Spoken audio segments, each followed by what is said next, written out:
our second day of multi-phase fun. Today will be more multi-phase-y than yesterday, as we'll start putting particles in our flow.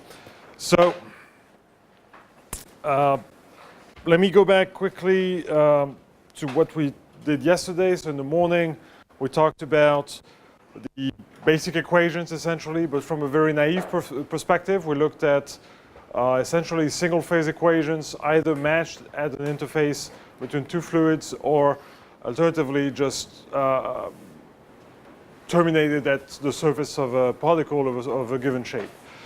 Today what we're going to do is look at the particle problem, and we're going to simplify it to a point where we can easily start thinking about Lagrangian tracking type of approaches. So we're going to go from this fully resolved perspective where we are thinking about the Navier-Stokes equation all over the surface, resolved at the surface of the particles, to a situation where the momentum coupling between the particle and the fluid phase is going to be represented in the form of a single drag force type of law. Okay, so we'll talk about that. I'll give you some background. My expectation is that some of it might be redundant with some of what you've done before. So some of the stuff I want to cover will include, for example, Stokes equation for the flow on or Stokes solution for the flow on the sphere. I imagine that this is something that a number of you will have done already. So my plan is, instead of trying to assume precisely what you've seen and what you haven't seen, we'll just go fast through everything. Okay, so we'll focus on the single particle, but we'll think about the modeling approach where the particle coupling with the fluid phase is taking place through simple prescribed momentum exchange laws, essentially. So we'll talk about those, and then we'll finish up with a brief discussion on phase change, from the same perspective. Okay, so that's going to be our morning. In the afternoon, we'll start talking about taking this fairly basic idea, putting it in the code to track a single particle, and then track a few hundred, a few thousand particles, and start looking at how they respond dynamically to an unsteady flow field. So basically, we'll start injecting particles in our von Karman vortex street problem from yesterday. Okay. Any questions before we start? Okay. So I have some references here that I've included. Essentially, this is very basic stuff that's covered extensively in some of the most well-known textbooks out there on particle laden flows. Probably the most often cited one is the book by Clift, Grace, and Weber called Bubble, Drops, and Particles.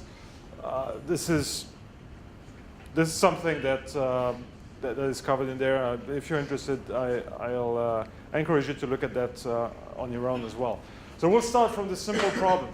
What you're looking at here is a picture of a sphere, and there's streamlines being visualized around that sphere. The symmetry of the streamlines indicates probably to you that this is a Stokes flow.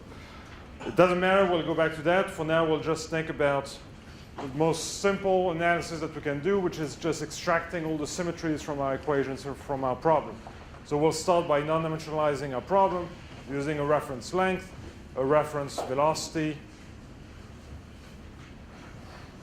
a reference time, etc., etc. So what we'll do is we'll consider an incoming velocity here, big U. We'll say that our particle, hopefully you can read. Is that fine in the back? Oh, can you hear me? Is the mic on, by the way? It's all good? Yeah, okay. So we'll say that, now I need to remember, I think I called this E, the diameter of the particle. We'll need viscosity, and we'll need a density as well for the fluid, okay? So once we have this, we can go through a simple symmetry analysis for the problem. So our length scale is going to be non-dimensionalized by the diameter. So we'll introduce a new description of position. I'm going to use prime for the non-dimensional variables as x prime is equal to x over d, for example. For the velocity, we're going to use the incoming velocity big U. So our local velocity, u prime, the non-dimensional one, will be u over big U. And while time, we can introduce a reference time now. That will be d over big U. We can non-dimensionalize our pressure if we want. We can do that using inertia, and so we'll get a P ref is equal to rho u squared. The list goes on and on. The point is, once you inject those non-dimensionalizations into the Navier-Stokes equation, you can rewrite your equation in a nice form, which will look like this.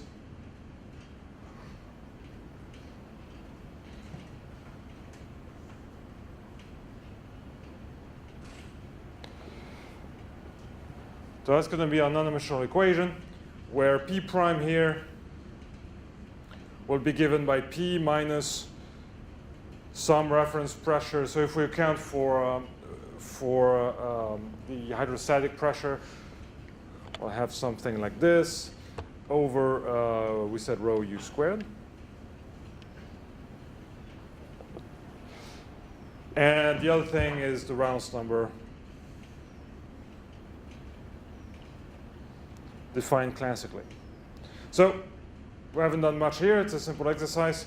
The point here is that once you do that, you can start thinking about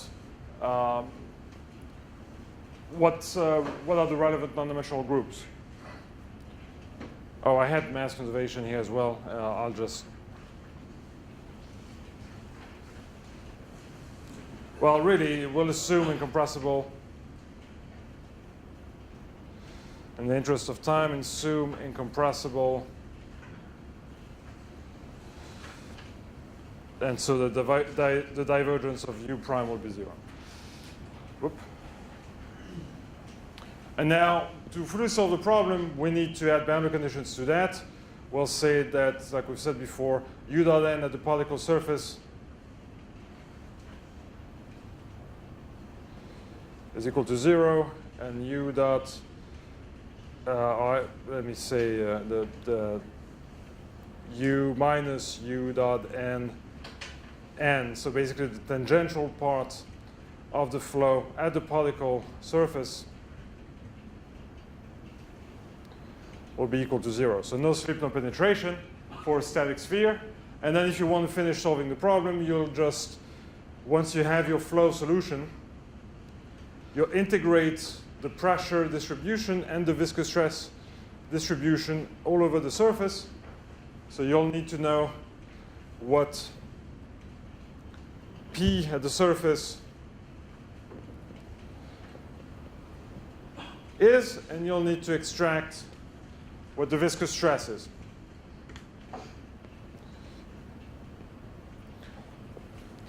But before we do that completely, let's first say let's first extract what can be said for sure about the resulting drag. So if we're interested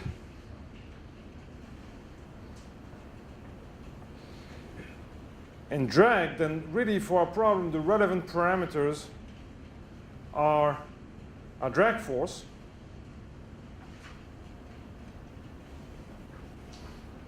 which in fact, if you'll allow me, I'll just take it as being just the magnitude of it, since we're, in this case, the flow is unidirectional. At least the incoming flow will lead, from symmetry, will lead to only an actual drag force. So we'll have drag. The problem is controlled by the diameter, by the incoming velocity, and then the characteristics of the fluid. That's pretty much all that we have to work with. And so from those 5 different variables, and the knowledge that those 5 variables have 3 different physical units, basically a length, a mass, and time. Buckingham-Pye's theorem tells us that we can represent this in the form of simply two non-dimensional groups.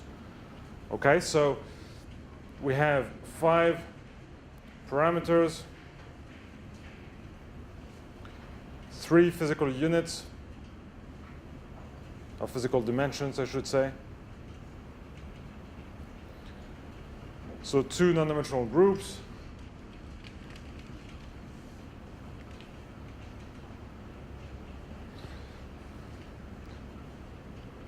We've hinted at the first one already. It came out naturally from manipulating the equations. That's going to be a Reynolds number, rho u d over mu. The second group, we'll choose it by convenience really to be a non-dimensional version of a drag force. What's classically done is to introduce a drag coefficient, which is just a drag force non-dimensionalized with the dynamic pressure from the incoming flow. Okay, so there's nothing here beyond just looking at what the symmetries of the equation, of the Navier-Stokes equation, and of the problem contain. This is just purely exploiting the symmetries. And so we've already, in a sense, partially solved the problem, because now we can conclude from the simple analysis that our drag coefficient has to be a function of the Reynolds number. With our simplified problem, right, where we assume an incompressible flow, a spherical particle, well, I guess not much else, constant properties, and a constant inflow velocity at u, this problem boils down to this. This is required from the symmetry of the so this is required by the symmetry of Navier-Stokes. Okay, so that's going to be the basic point, and now we're going to start building upon that. So first of all, what should this drag coefficient be as a function of the Reynolds number? So we'll spend some time on that. And then what are the other additional dependencies, the additional physics that should be reintroduced? For example, we have here an incompressible flow. If the flow becomes compressible, we'll need to add back some physics, probably as a function of a Mach number. And so the list of parameters that will enter this function f will go up fairly quickly. So we'll start with the very classical understanding of this drag coefficient. One thing we didn't, well, I guess we did it yesterday, but we can define this drag coefficient easily by saying that this is just the surface integral of the stresses from the fluid acting on the sphere. So that gives us the integral over the surface of our sphere of minus p n plus a viscous stress dot n ds. But now we have, from dimensional analysis,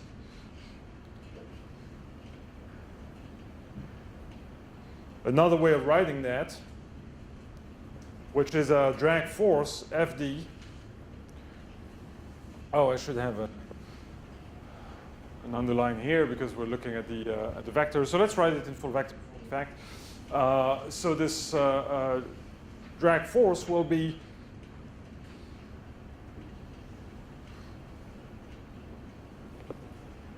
I did not put the 1/2. Let me put the 1/2 here. That's classical. It doesn't really matter. But so if we do this, we'll have a 1/2 rho CD times the cross-sectional area of the sphere. So we'll just, I used above d squared, but I can just write this as some reference area. Times right here, I have a velocity here, and I have a velocity squared here.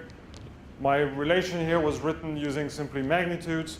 If I'm working with vector forms, what I really need is a relative velocity in the vectorial sense. So I'll need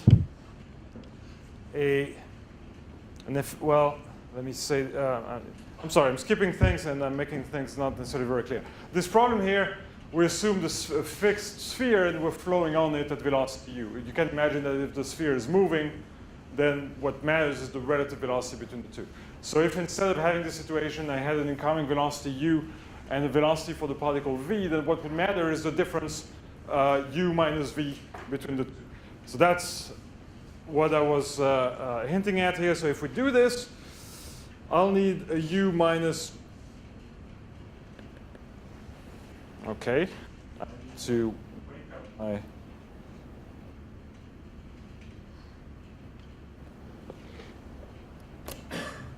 okay, give me a second, this thing fell asleep. Right.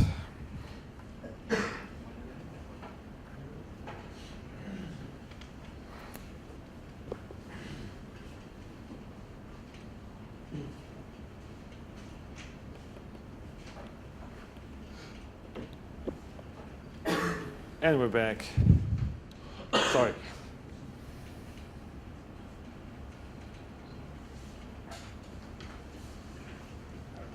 All right. So u minus v. Here, this is the incoming, or I should say fluid velocity.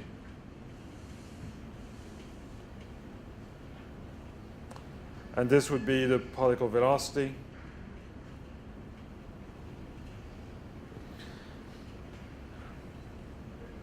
And then for the Reynolds number, we do need to have just the magnitude of the velocity difference. So this is the full resulting relation between drag and the velocity and the density and et cetera, et cetera. So right now we're looking, so this is, there's no assumption here. Well, we've basically boiled all the physics down to this drag coefficient, but this is a required, it is required for us to be able to write our drag force in this form, just again from symmetry of the equation. So now the question becomes, what is the relevant, or how should we write this drag coefficient as a function of all the parameters of the flow? Well, the main thing I'm going to show here is as a function of Reynolds number, but then we'll expand on that rapidly. So to clarify, I should say here, where CD is equal to a function of the Reynolds number, we've said that already. But all the physics we've dropped in our very initial analysis needs to be re-injected here. So we'll probably need to have some effect of the compressibility, so the Mach number. We assume the perfect sphere, so if we don't have a perfect sphere, we'll have to reintroduce some effect of the shape. We assume the uniform flow coming in, and that means that we essentially assume no turbulence. If we have turbulence, we'll need to re-inject some information regarding the turbulence. If this is not, well, I shouldn't close this, I should put at least ... if this is not a sphere of solid, if it is an evaporating droplet, story continues, we're going to have to add into this expression also the effect of the Stefan flow at the surface of the droplet. Anyway, let's turn now to some experiments. It is reasonably straightforward to measure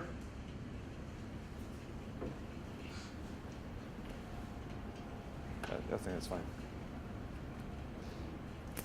So it is reasonably straightforward for us to measure experimentally a drag coefficient as a function of Reynolds number for the problem that we stated above. And this is what we find. So careful, this is a log-log plot. And this shows the evolution of the CD as a function of RE. And you find a number of features there. There's an interesting area here that we'll talk about in more details that corresponds to CD is equal to 24 over RE. This is the so-called stoic solution. which is exact at low enough Reynolds numbers. After that,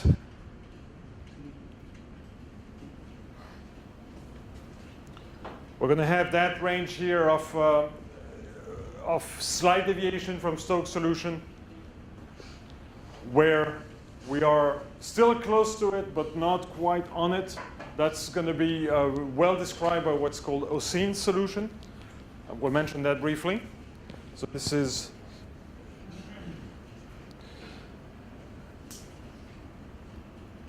so-called Oseen solution. As we go to higher and higher Reynolds numbers, we have more and more departure from the behavior under Stokes conditions. What's going to happen is, well, we really don't have closed form solutions anymore, and we'll have to rely on correlations.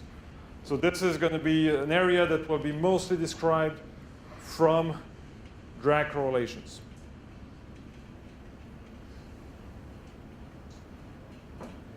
And we'll talk about that some more. After that, we get into a situation where turbulence starts developing in the wake, and then turbulence starts creeping up in the boundary layer of the particle.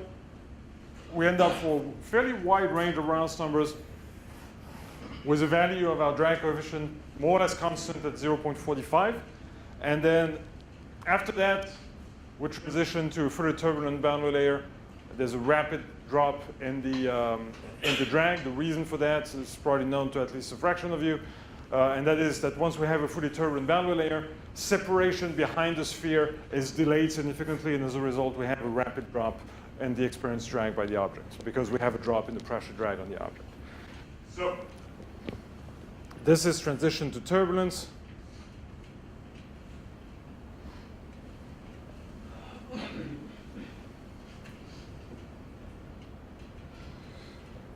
Or to turbulent boundary layer, I should say.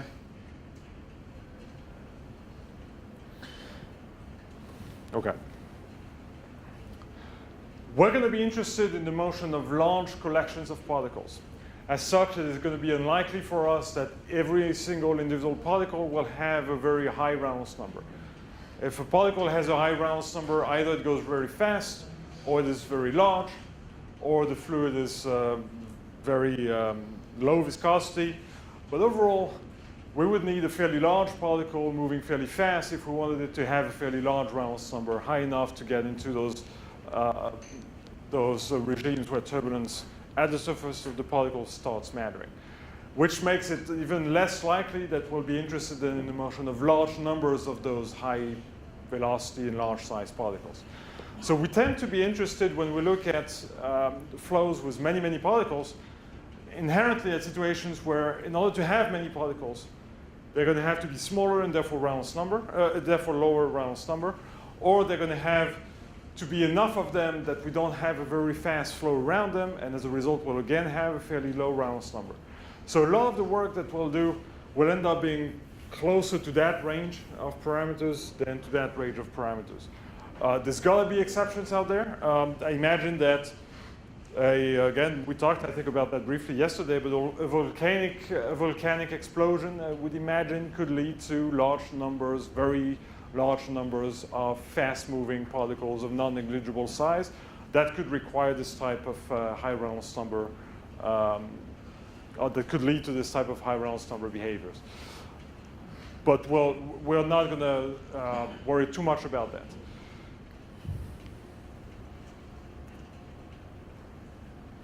All right, so let's talk about a couple of these different regimes.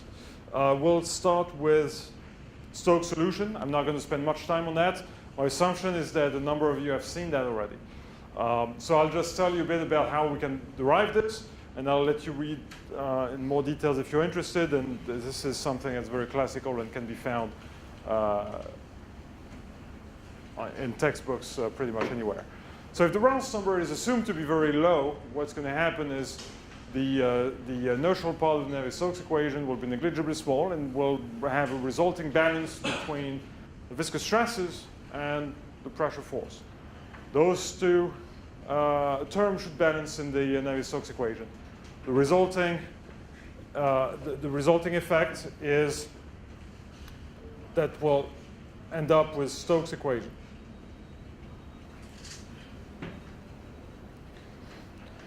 So if Stokes' equation describes the flow, that means that this is now what we need to solve. Grad P is equal to mu Laplacian of U.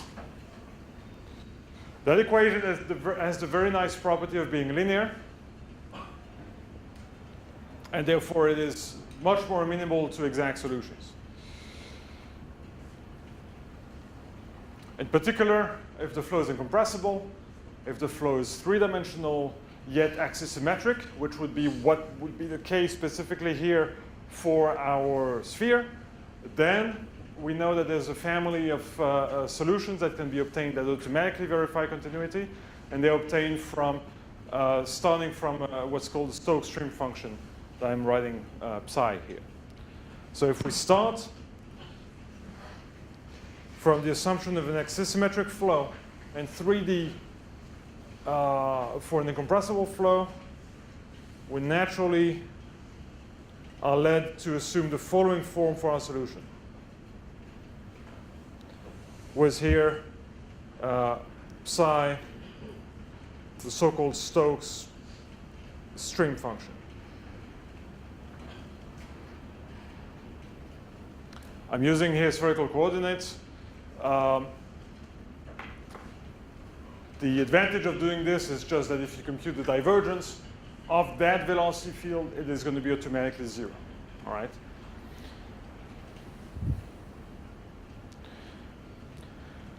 So we're going to inject that in our solution. We're not going to directly work with that equation, because that equation is not that practical because it has a pressure, and we don't know yet what to say about the pressure. Instead, if we take the curl of that equation, the curl of the gradient is going to go away, and we'll be left with simply the Laplacian of the vorticity. And the vorticity is easy to relate to the velocity field, and we have already an assumed form for the velocity field. Okay, so that's the approach we're going to use.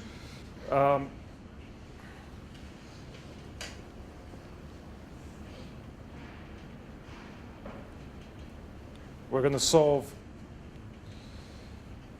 the curl of Stokes' equation.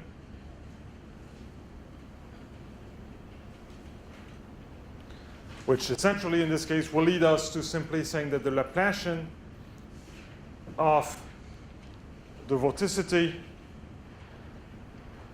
with my notation here, it has to be the only vorticity component is going to be the one outside the plane of axisymmetry, so that's going to be the phi component, but it's a detail. We could just leave it as vorticity. It's equal to 0. So that's all we need to solve. We can write this. It's going to become pretty rapidly fairly tedious. I'm not going to make this more explicit, but again, this is those solutions are very much available online or on textbooks. This is a simple Laplace equation, and we have a presumed form for our solution. We can express all this in terms of, in fact, a fourth order equation for the psi stream function. We'll need then boundary conditions, but the boundary conditions are easy to specify at the far field as well as at the surface of the particle, where we have no slip, no penetration, and at the far field we want to recover the unperturbed u velocity field. And so from all that, we can solve. I'm going to say add boundary conditions.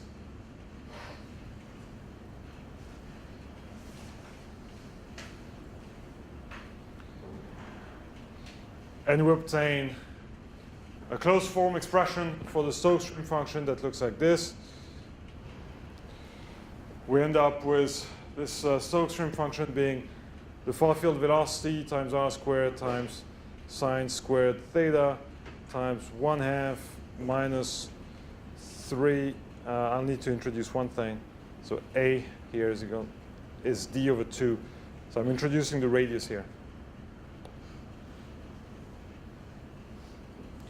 So 3a over 4r plus, but this is a detail. I don't want to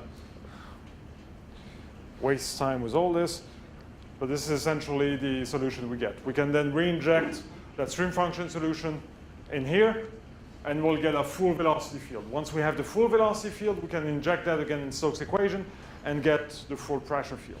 So we can solve all this analytically fairly easily under the assumption of a vanishing Reynolds number. So I included here on the left the velocity field solution, and then I'll add to this that from grad p is equal to mu Laplacian u. Once you know u, you know mu, you can obtain grad p, you can integrate, and we find the full expression for p over the entire system, which is 3a mu u cos theta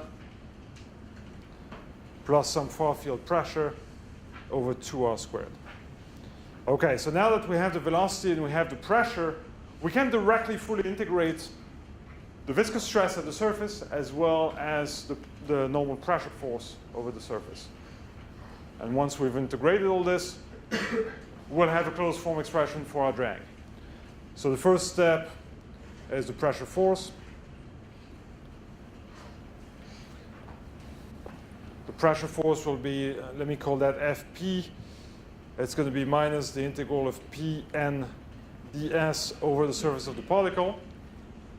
I have P here, so there's just an integration to carry out, and what you find is 2 pi mu a times u. Do the same thing for the viscous stresses at the surface. You want to extract the force from that. You go through the same process and you find that the viscous force, the resulting viscous force, is equal to 4 pi mu a u. Whoops. All this boils down to the so-called Stokes drag expression.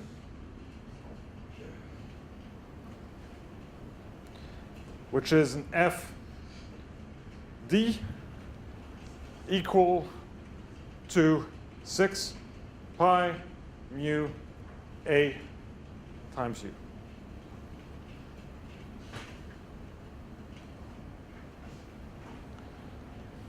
So this is the closed form solution that you obtain by assuming a low enough Reynolds number.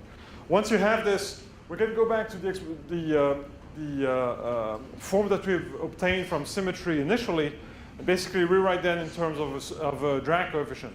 The resulting drag coefficient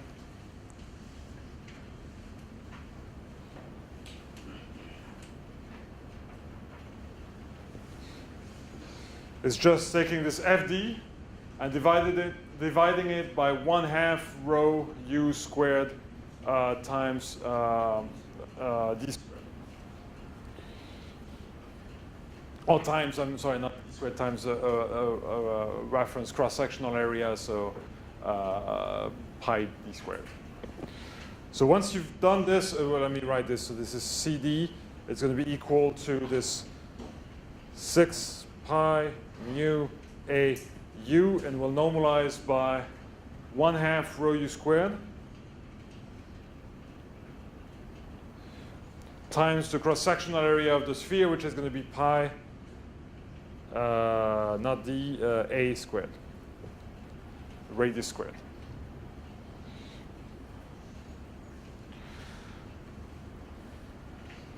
That's going to give you 6 divided by 2, so that's going to give you 12 times mu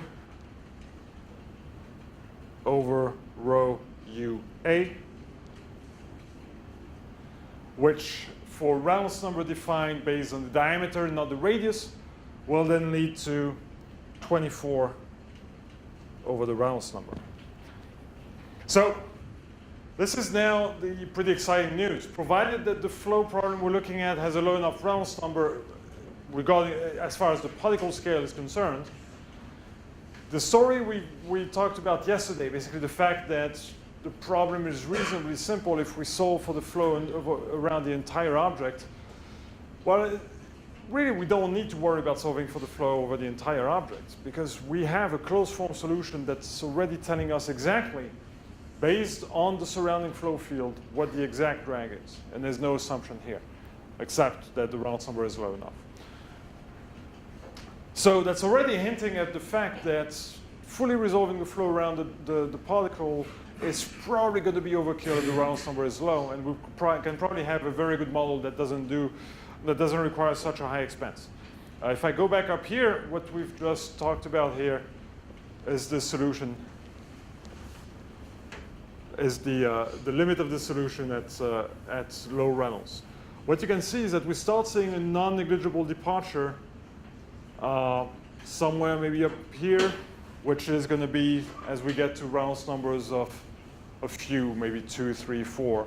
That's where we start seeing some departure from the Stokes drag law. So really, if your Reynolds number is getting up to 10 or so, this is not going to be particularly good. So it's a limited solution, but it's powerful in the sense that it's exact. So now we're going to try to quickly go through how you extend that. How do we build up on that and go beyond and improve the capability of our model for the momentum exchange between the phases. One thing we can do is lift the assumption of a uniform flow field.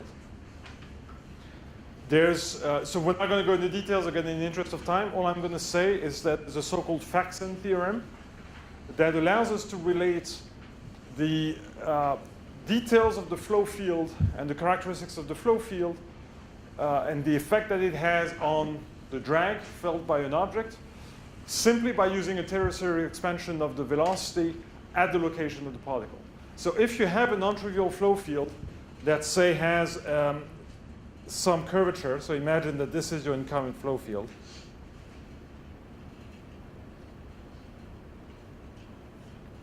And I place a particle in that incoming flow field,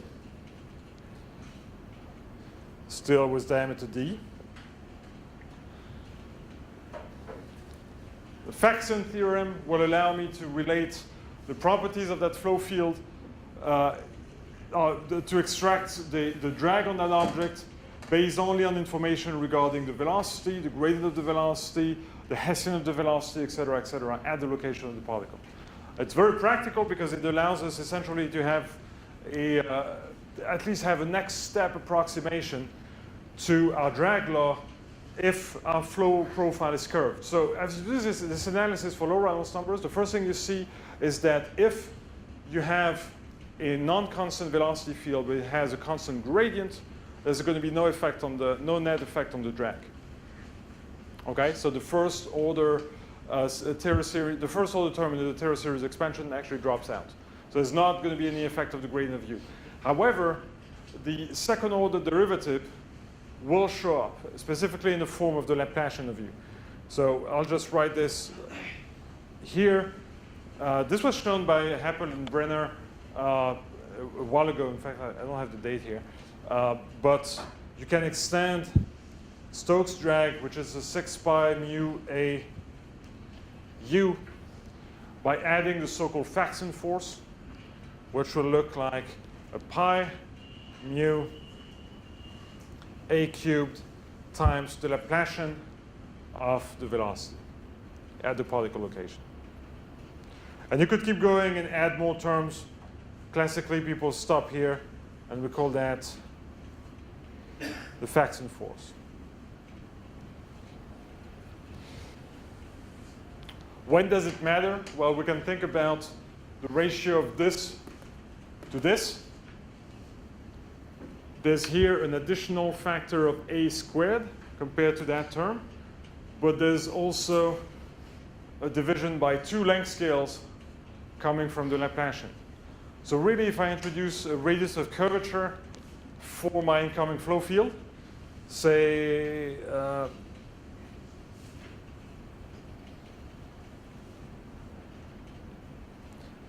if I sketch right here an effective length scale L for the curvature of my velocity field, then the Faxon force will matter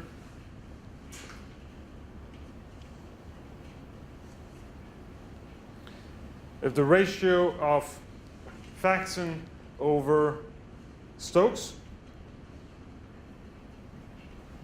is non-negligible. And this we can carry out and find that this essentially will be on the order of d over L squared. This is an L that looks strange and very much like a row. Let me redo that to make it clear. So what I'm saying here is that the faxing force will not matter if the profile is only slightly curved. If the profile has high curvature, and in particular if the profile is starting to bend on a scale that is close to the particle, that's when the faxing force is going to start mattering. The point here being that this gives you a first way to think about turbulence a little bit. That if the particle scale is much less than the comogular length scale, the smallest length scale in the turbulent flow, then really the turbulence is not going to matter much, and for the most part the particle is going to feel an incoming uniform flow. However, if the particle scale is on par with the smallest turbulent length scales, and in particular if it starts getting maybe larger than them, then you're going to have curvature of the velocity profile on the scale of the particle, and therefore the faxing force will not be negligible anymore. Okay? Suppose if I'm taking a channel flow. Yeah. And mostly when we are solving in the wall normal direction, Yeah. because to resolve the scales near the wall, we generally take very small scales when compared to the center of the channel. Even at that point, we have to consider this, or we can neglect that, or they come out of the condition near the wall. Well, so there's a difference between, okay, so there's different things. So if the velocity profile, or if the incoming flow field exhibits that curvature, that should be accounted for. Okay. Now, but here, no, I agree. And so, but what you can see is that what matters is the gradient of the velocity. So it's going to be more so the eddies that are going to matter than the presence of a mean gradient. The presence of the mean gradient here doesn't even show up. If I have a gradient in my flow field, it will have no effect on the drag force. So if you're asking about specifically the viscous wall region where there is a very strong mean gradient in the velocity field, that's not going to have much of an effect on the drag. However, the other side to this that I was kind of planning to skip is the fact that lift is going to be impacted. So if you're not interested only in the streamwise force, but also in the cross-streamwise force, basically the lift, now Faxon's theorem will tell you that if I have a gradient, I will in fact, if I have a gradient in my incoming velocity field, I will in fact generate a lift. Okay, so this is where you would potentially need to be careful. It's a tricky thing to model. There's not a lot of good models for lift out there. It's not something that's been studied nearly as much as drag. When we talk about collaborative scale center, should we assume the energy dissipation happens in those small scales? So it's not laminar, right? So Stoke assumption is it even valid? Well, it is not laminar, that's true, but I guess what matters here is the local Reynolds number, and that local Reynolds number will still be small. So, but I would agree with you that there's other things at play. In particular, what will happen is that the flow will be unsteady. And so even if you have locally a near constant or near uniform velocity field, it will still be a fluctuating velocity field. And so this is something that might have additional effects. So I'm not trying to claim that we don't need to worry about turbulence. In fact, a little bit later, I'll say that as soon as you have turbulence in the incoming flow, you have to worry about it. The local extending is velocity. The Reynolds number is the local extending is partially very small. Right, no, exactly. If your particle is less than the commutative scale, it is likely that the local, well, it doesn't necessarily mean anything, but provided there's sufficiently small slip, and the particle is small enough, then you can be in that situation where the Reynolds number is low. Okay, so I'll try to say, what time is it? So we've been 45 minutes. Let me think about timing a bit. Yeah, I think we'll go through maybe more of a little bit of a laundry list of next steps in terms of enhancing this fairly simple representation of drag, because I want to make sure that we have some time also to talk about phase change a little bit later. So we'll go through the extension of this a bit. So far we've talked about Stokes drag. We've added the complexity of a non-uniform flow field. Now we'll add to this the extra complexity of a somewhat larger Reynolds number. So what happens if you crank up the Reynolds number a bit is that the inertia is not negligible anymore.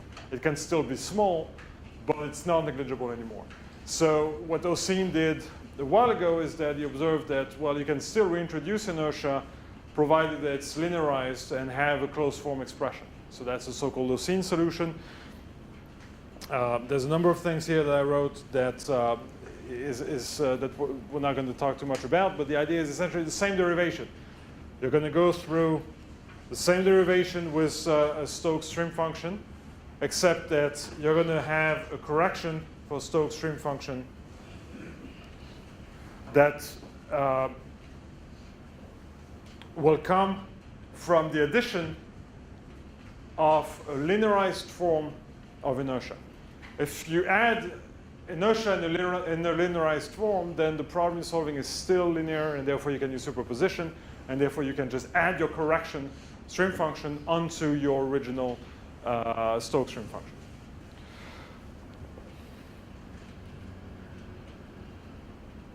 So this accounts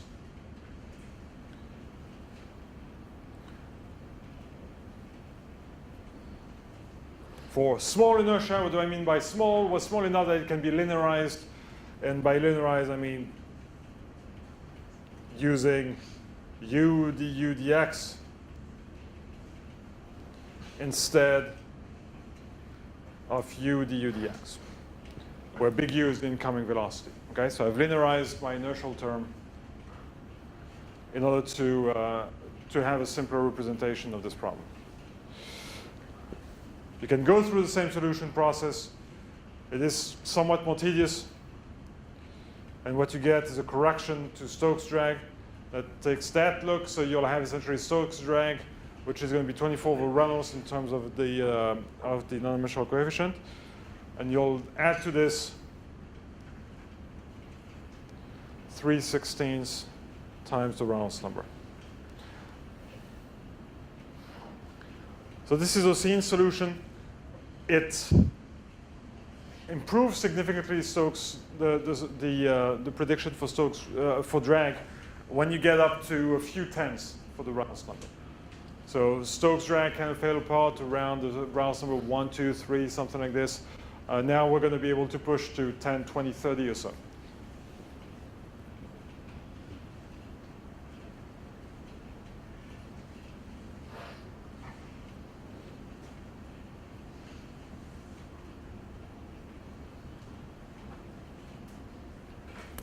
Far from perfect, but it's already a bit better. Now the question is, where do we go from there? How do we go to higher Reynolds numbers? Well, there's a number of studies that have been done. There's different forms of this somewhat larger Reynolds number study that have been done. There's really essentially no good closed form solution as you go to much higher Reynolds numbers, and by much I mean hundreds. So people, I mean, I don't want to oversimplify things, but I would say that for the most part, people rely then on drag correlations. They're basically saying, we have experimental measurements, let's just fit a curve for CD as a function of Reynolds and see what we get from that. I had here a quick discussion of the other flow features that happen as you increase the Reynolds number. This is all fairly known. You start off with an attached flow field for your Reynolds number below 20. As the Reynolds number goes reaches about 20, this is the onset of separation. And this also corresponds to where Ossine's drag stops being very good, because it misses completely the separation process. For Reynolds number, up to about 100 or so, we'll have a steady wake. And as you keep going, inertia dominates more and more, and the result is going to be an unsteady wake with vortex shedding, but it will still be laminar. And then as you keep cranking up the Reynolds number, you'll end up with a turbulent wake.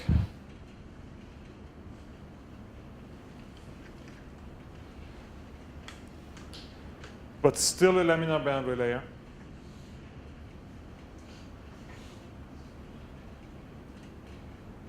And as you keep cranking up the Reynolds number, the boundary layer transitions.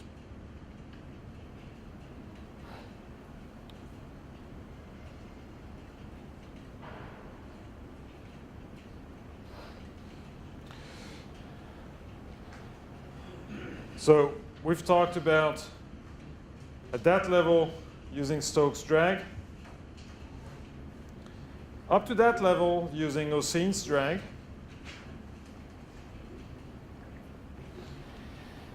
After that, as soon as you have separation and you have a recirculation bubble behind your object, there isn't that much that you can do beyond just making use of drag correlations.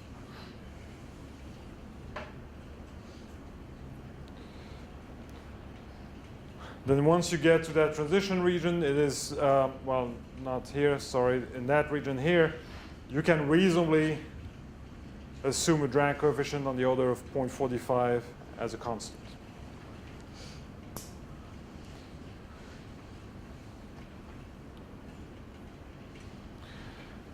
So we're not going to worry about much here. I'm trying to remember what I did in the cut we're going to look at this afternoon. Either I'm using Stokes drag or we have a drag correlation. I'm not sure. It's probably a drag correlation. The flow field, well, I have a few images here coming out of Van Dyke's album of fluid motion. I'll let you take a look at this, at the flow characteristics as we increase the Reynolds number. The point is that we're quickly required to introduce a representation that takes this form. We're basically going to say, let us take Stokes drag as a reference, and now we're going to formulate our drag correlation as a correction to Stokes drag that is written as a function of Reynolds number. So we'll typically have a drag factor, f, that will be defined as the effective drag coefficient that we find at that Reynolds number, normalized by what Stokes drag would have given us at that Reynolds number. What's probably the most commonly found correlation is the Schiller-Neumann correlation. And it takes this form here. I'll zoom in a bit. The Schiller-Neumann correlation is not an enormous departure from Oseen's drag. It has a different coefficient in front of the Reynolds number, and then it has a different power. It's not times the Reynolds number, it's times the Reynolds number to a power.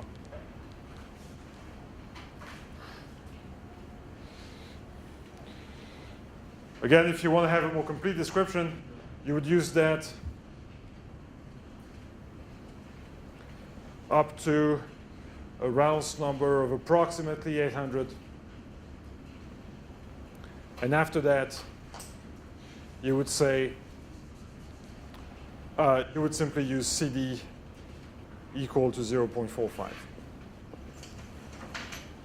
With this, you have now pretty much an all Reynolds number, at least below the critical transition. You have an all Reynolds number, reasonably accurate model. By reasonably accurate, I think the Schiller-Neumann correlation is within about 10–12% of all experiments out there for Reynolds numbers below 800.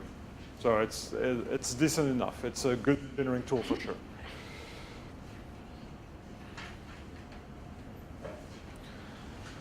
Okay, so now we'll write down Newton's second law as using this assumption that we know what the drag coefficient is.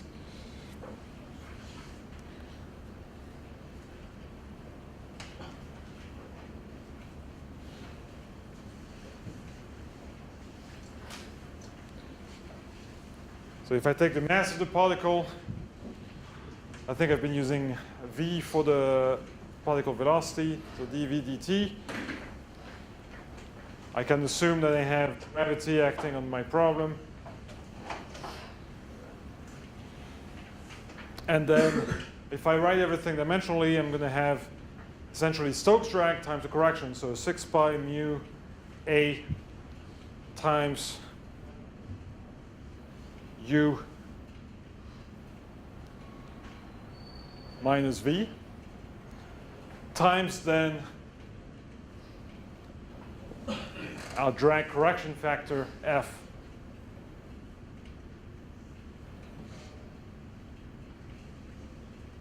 should be a function of the Reynolds number.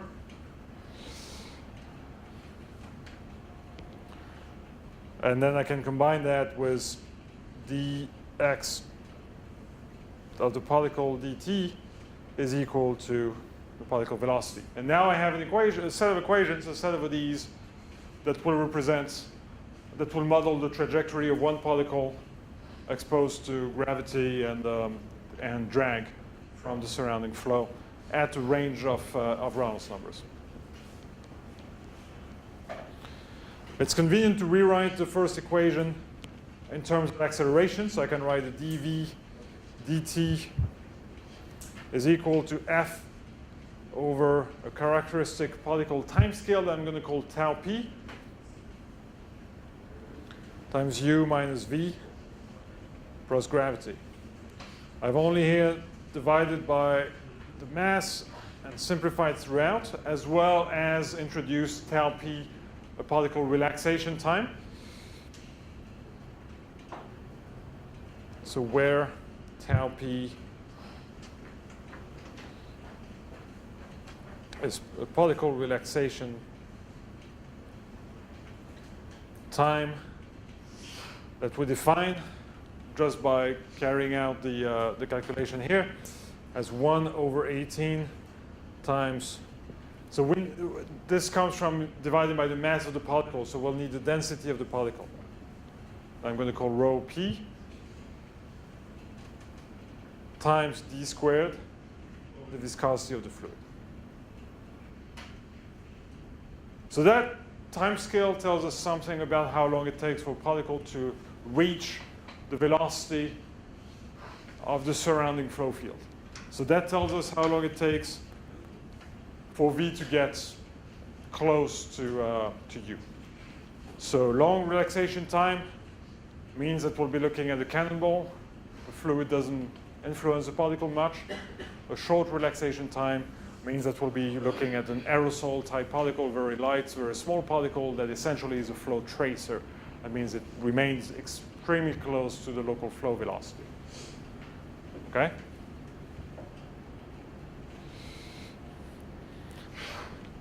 So from that, there's a few additional things we can do. First of all, this little ODE is simple to solve. If I let gravity in this, I assume no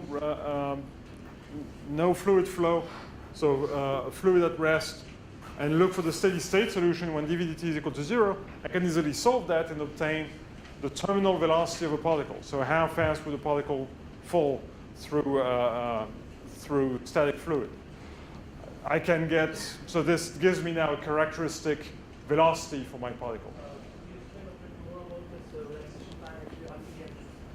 Oh, so I took this, I divided through by m, okay? And I'm saying that I'm interested in the more basic ODE nature of this equation. So I'm interested in the temporal variation of v as a function of itself. So this is essentially an exponential return of v to u. I've left out this f here because in the limit of a low Reynolds number, this f is going to be 1. This is this correction that accounts for higher Reynolds numbers. So if I have a Stokes flow, this is really truly, and imagine I have a Stokes flow and I have a 0 velocity for my fluid, then this is a dv dt is equal to minus v over tau p.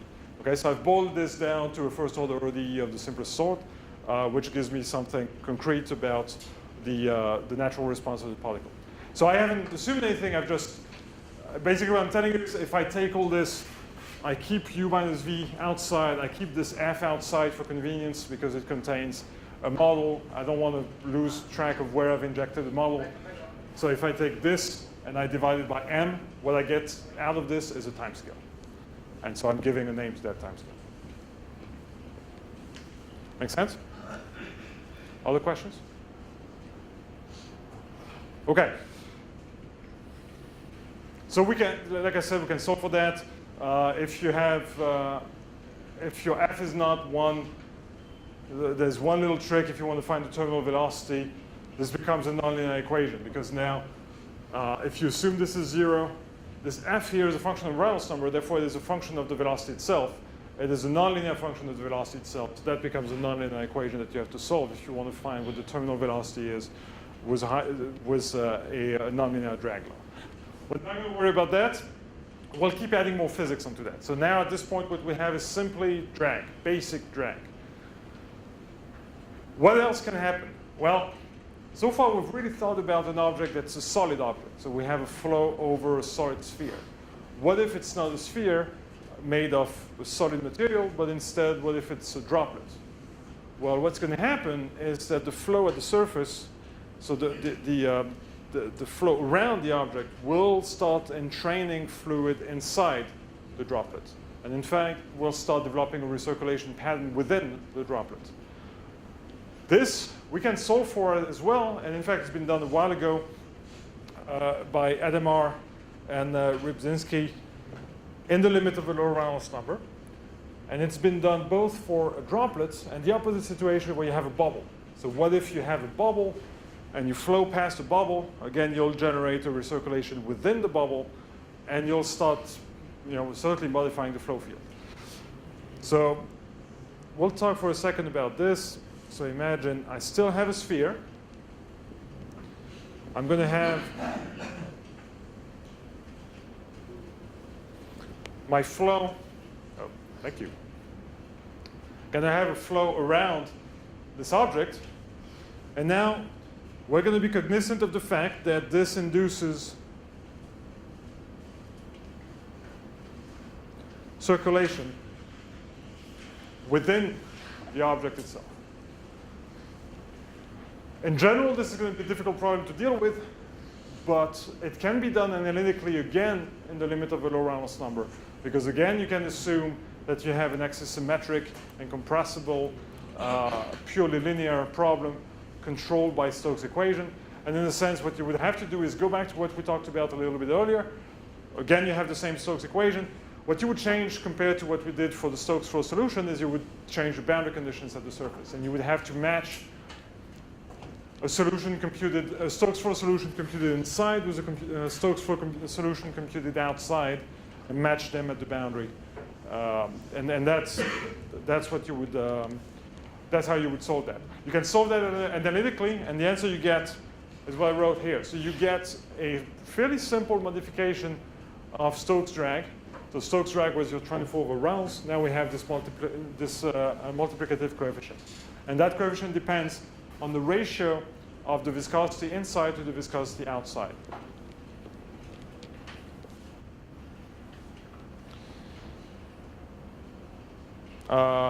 Okay, I'm not being particularly clear with what I wrote here. So what is C and what is D? All right, let me rewrite this. This is going to be the mu for what we've been calling a particle, which is now fluid, to the mu of the surrounding fluid.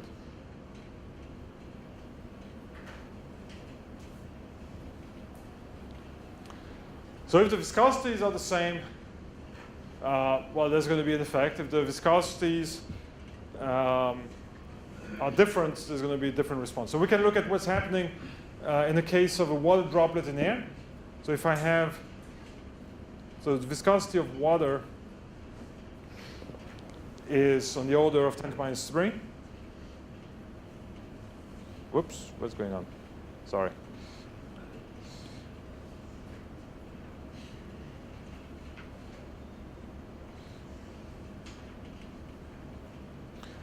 The viscosity of air is on the order of 10 to minus 5.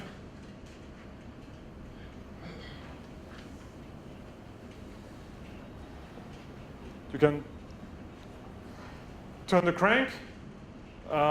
If you plug this in a situation where you have a droplet, meaning water is what forms the particle, air is what forms the surrounding fluid. So if you have a droplet, you get the drag coefficient that is 24 over Reynolds. And your correction is essentially on the order of 0.99, etc.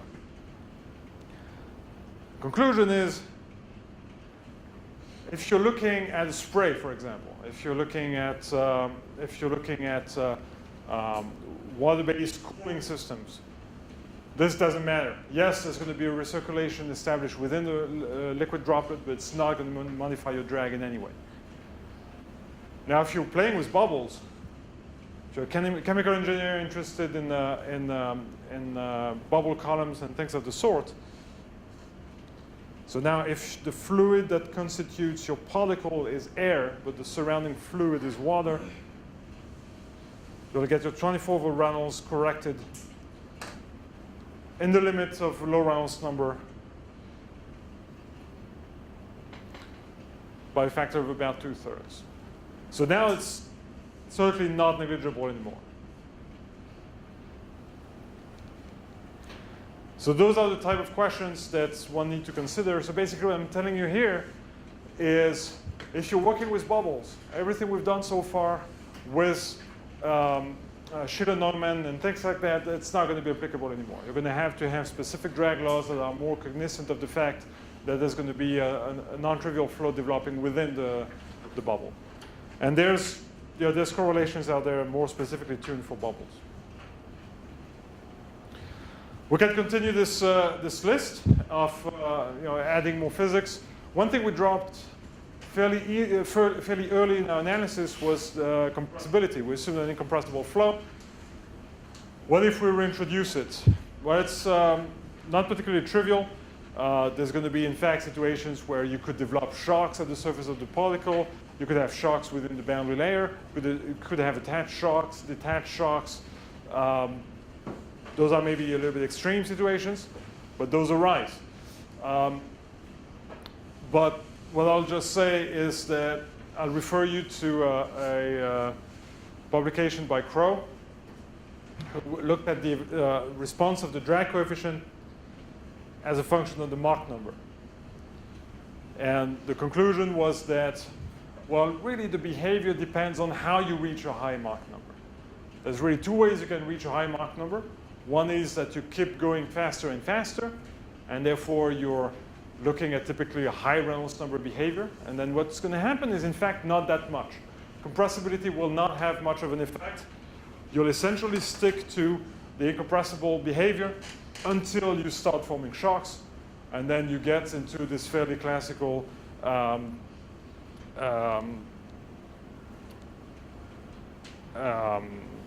speed of sound wall effect that is known for aircraft. So basically, you'll have an increase in drag.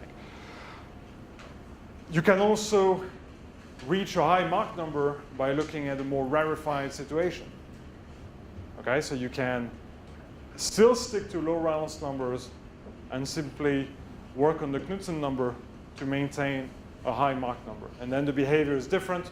What you see is significantly is a monotonic decrease of the drag coefficient as you increase the Mach number. I'm not going to talk more in details here. All I'll say is that this is directly, if you are in this subset of people with interest in this, this is not something that should be neglected. It can have a first order effect once you get to significant compressibility effects.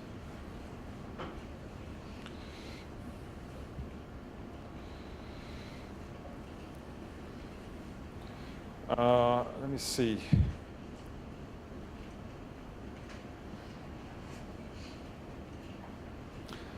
So the next thing I have on my fairly long list is now the effect of buoyancy. So we have neglected so far the existence or the effect of an underlying pressure gradient. So we can say a quick thing about it. It's not particularly complicated. To reintroduce the effect of a non-uniform pressure distribution. So if we have a non-uniform pressure distribution, we'll have to be careful about the resulting force induced by integrating the pressure over the surface of the particle. This pressure force is the same as what we've talked about before. This is just going to be minus the integral of P dot n, where n is the outward normal of the particle surface. There's no dot here, sorry. P and ds, integrated over the surface of the particle. And then the question is, what is your pressure distribution? Well, if we assume a fairly simple hydrostatic pressure distribution, then we can integrate that directly.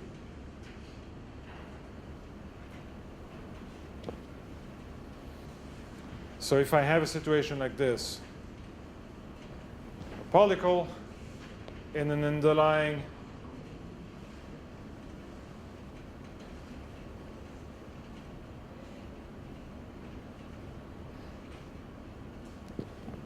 hydrostatic pressure field, where I have a high pressure below and a low pressure above, then you can kind of guess what's going to happen. The pressure force is going to be larger on the bottom than it is at the top, and will generate a buoyancy force. So if I look at how much pressure is pushing all around,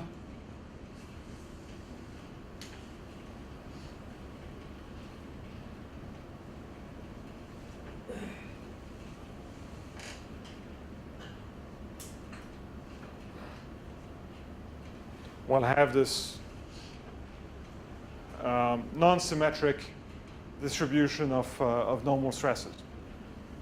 We can obtain that by rewriting this pressure force using, by converting the surface integral into a volume integral. So if I integrate now over the volume of the particle, the pressure gradient times dV. This is obviously exact. Now, if I assume that this pressure gradient is constant, I can take it out and just have, so this is now the volume of the particle.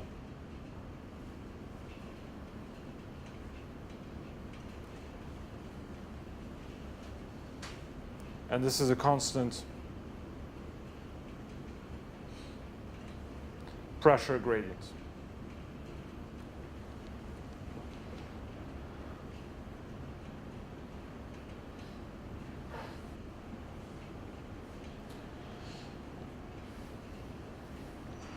So you can reinject that into, or you can add this force, and what you'll find is that it simply leads to a rescaling of the gravity term. Instead of being, if we write an equation for the acceleration of the particle, what we had was simply the gravitational acceleration. If we add this effect, and if we assume that grad P is entirely due to G, this simplifies to a 1 minus rho of the surrounding fluid over rho of the particle. Again, I'm changing notation here. I'm sorry. Let me clarify this. This is rho of the surrounding fluid. And this is the particle. Meaning that if the particle is heavy compared to the surrounding fluid, this has no effect whatsoever. In particular, if you're looking at a solid and gas, then that ratio is essentially a negligible correction. That ratio leads to negligible correction, right? If this is 1.2 and this is, I don't know, sand, for example, would be a density of about 2,700 kilogram per meter cubed.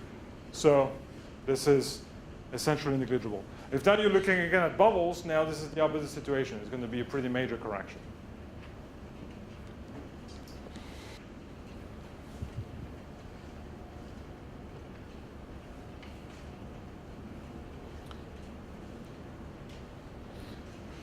So I'll just say unimportant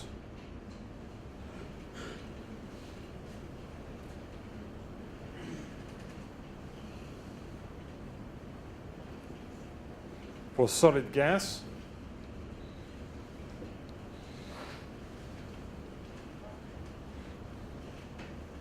Important for liquid, solid, and for bubbles.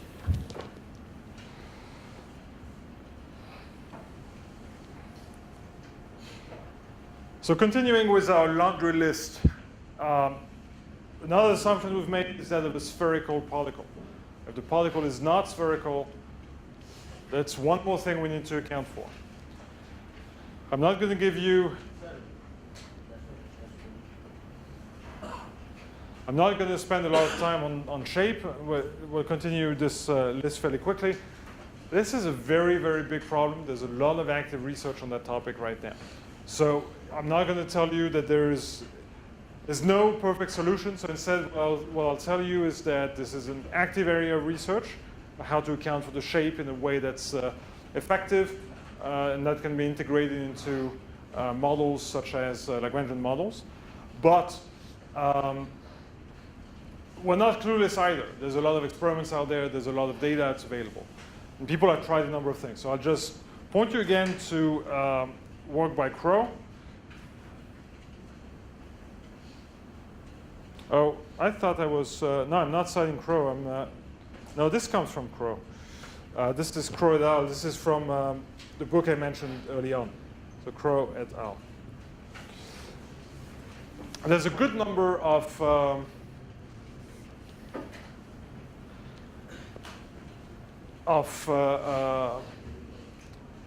parameters that people have tried in order to extract correlations and to try to simplify this problem. People have looked at veracity, aspect ratio, shape factors, bias types, and what's called circularity. So basically looking at ratios between the surface area of the object to the surface area of a sphere of the same volume, looking at the same question from the perspective of perimeters. So what if I were to take the cross-sectional, the projected perimeter of the objects over which I'm flowing and compare that to the equivalent perimeter that a sphere of the same area would have? Those type of parameters have been looked at. And what people have looked at is what is the consequence on the resulting drag factor. So drag, the correction that multiplies the Stokes drag. So as a function of Reynolds number, people have looked at what happens here. This is your drag correction coming from Schiller-Neumann, and this is what is the response to having a more and more elongated particle. The issue is the high dimensionality of this problem. This also correlates a lot with questions regarding roughness, for example. What is the scale of the deformation of the particle? So this is, I don't want to open Pandora's box. This is an endless discussion that we could have on this topic. There's a lot of work there. I'm giving you one potential point of entry. And what I wanted to say is that, again, this, if for shape factor of 1, this is Schiller-Neumann.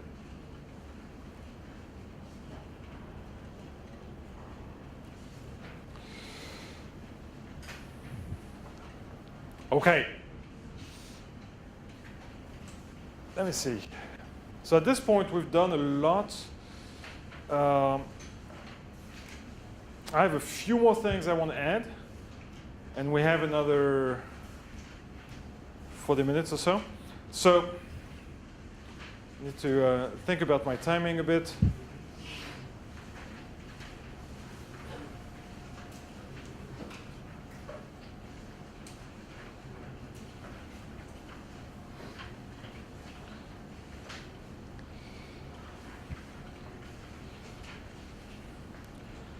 So we'll continue with the same trajectory for now. What we're going to say is, so far we've corrected a bunch of the deficiencies, or at least we've talked about some of the limitations of this simple drag-based representation. I think at this point it should be clear that this is a non-trivial thing.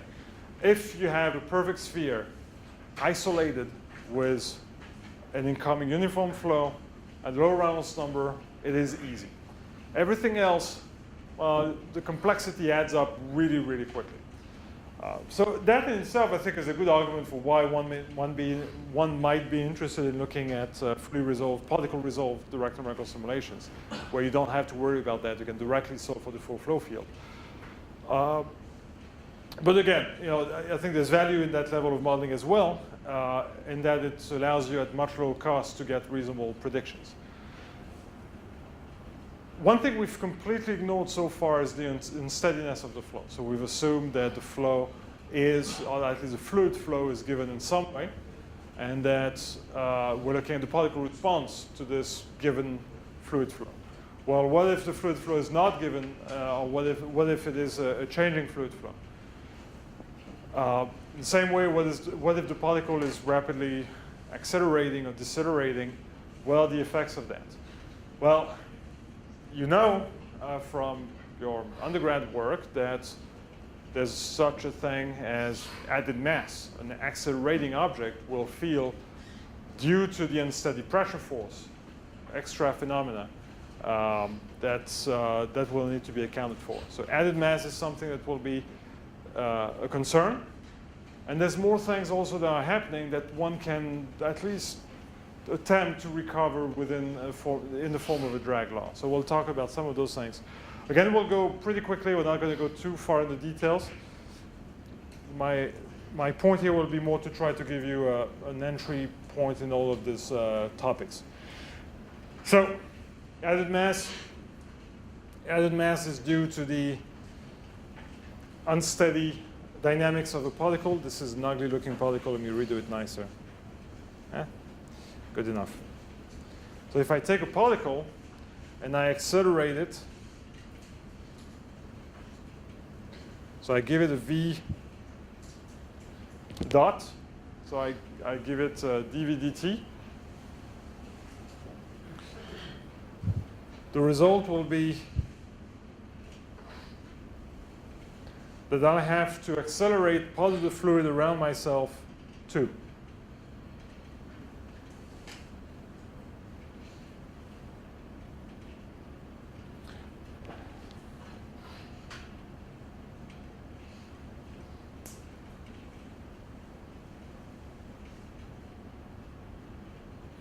And this will lead to an extra pressure force that will lead to an extra net force on the particle. And this force we're going to call the added mass force.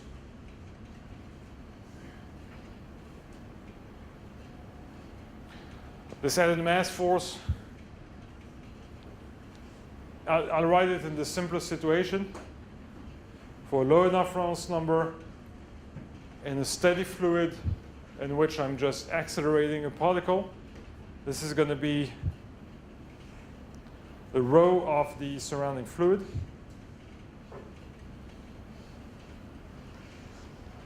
times the volume of the particle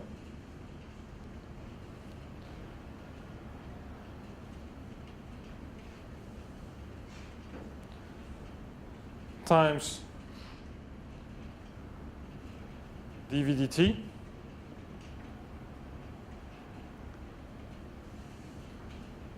times the coefficient that will be simply 1/2 under the very specific assumption of a low Reynolds number sphere.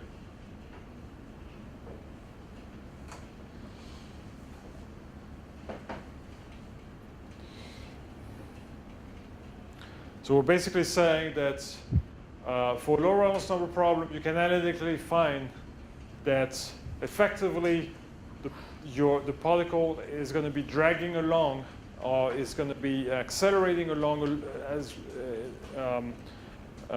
along with itself. It's going to be accelerating a mass of fluid that corresponds to half of its own volume if the particle is a perfect sphere.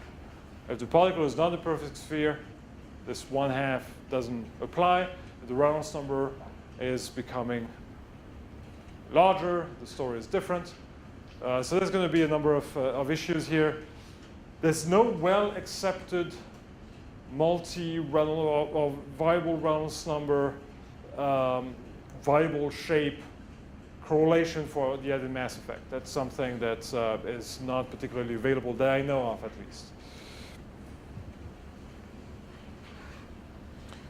We can go a bit more general here because we've taken only the acceleration of the particle. What really matters is the relative acceleration between the fluid and the particle. And this we can write fairly easily in a pretty comprehensive way. So again, if I put the 1/2 for a sphere, the volume of the particle,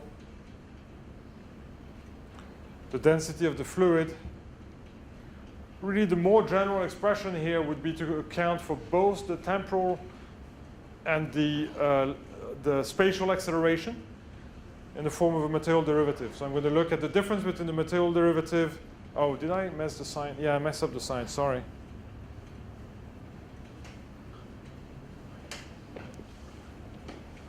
It is a term that shows up on the left-hand side, sorry. So du dt minus dv dt. This is the more general expression where you're looking at the full material derivative. For the particle, it's already a Lagrangian quantity, so this dv dt is the same thing as dv dt. There's no problem there. However, for the fluid, this will contain both the temporal acceleration of the fluid as well as the Lagrangian, as well as the spatial acceleration of the fluid. So this is the this is going to contain the full left-hand side of Navier-Stokes, if you will.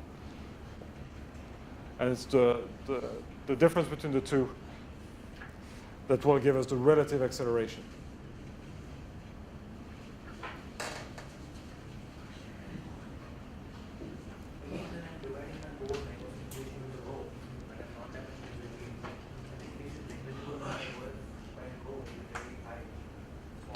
Right. So if clearly we're looking here at a force that will be added on the right-hand side.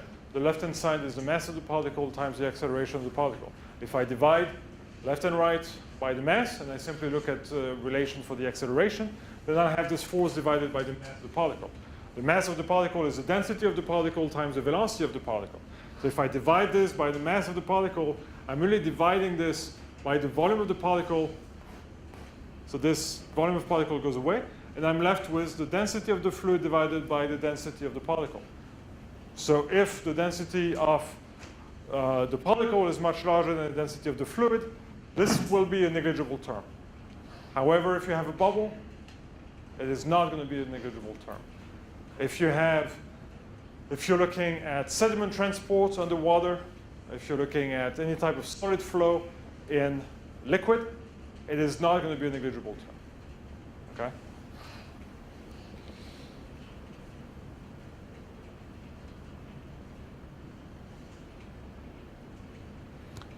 So that's a good point, and I guess I'm not saying here, so I'll add it as negligible.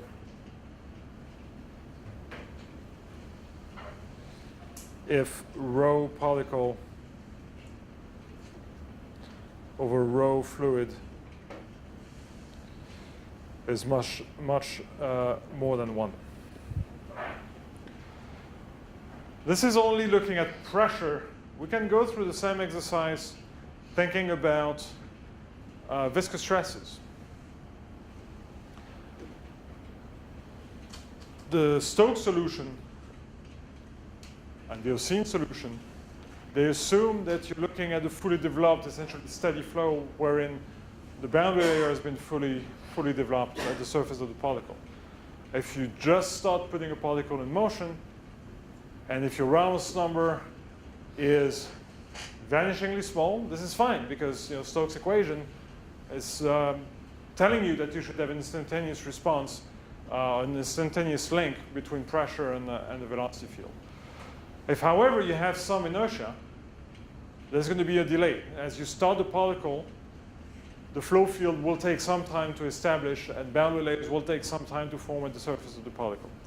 And so this is something that people have accounted for. In particular, there's a so-called Basset force that was introduced as a pretty reasonable model for this process. Reasonable to some extent. So the idea is to try to reintroduce the history effect. So how did you get to the velocity that you have? And in the process, being careful about the fact that the boundary layer was not ready to drag the particle right away from the very beginning. So this history effect, or the so-called Basset effect, is really a boundary layer development problem.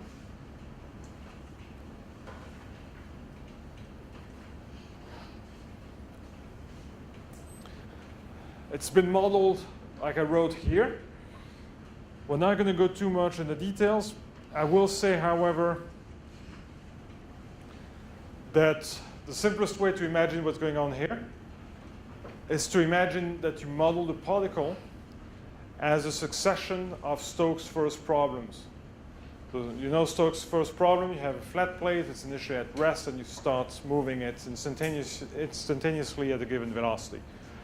Well, imagine you do that, and then you do it again to go to a higher velocity, and then again to go to a higher velocity, and integrate the result.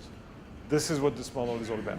So essentially, this model replaces these very details of the complex boundary layer developing at the surface of the spherical object by a boundary layer developing over a uniform, or not uniform I should say, but a perfect flat plate of equivalent area that's being accelerated in small steps.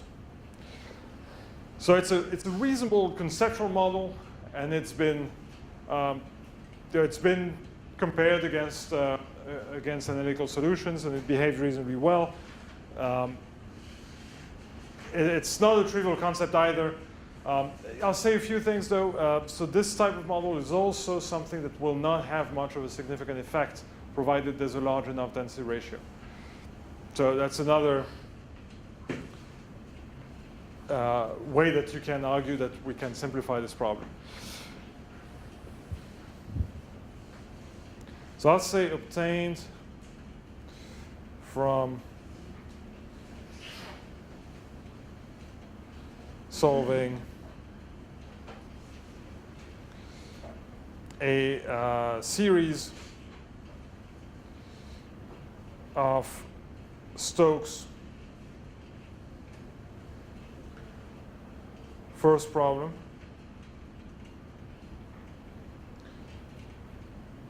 of an impulsively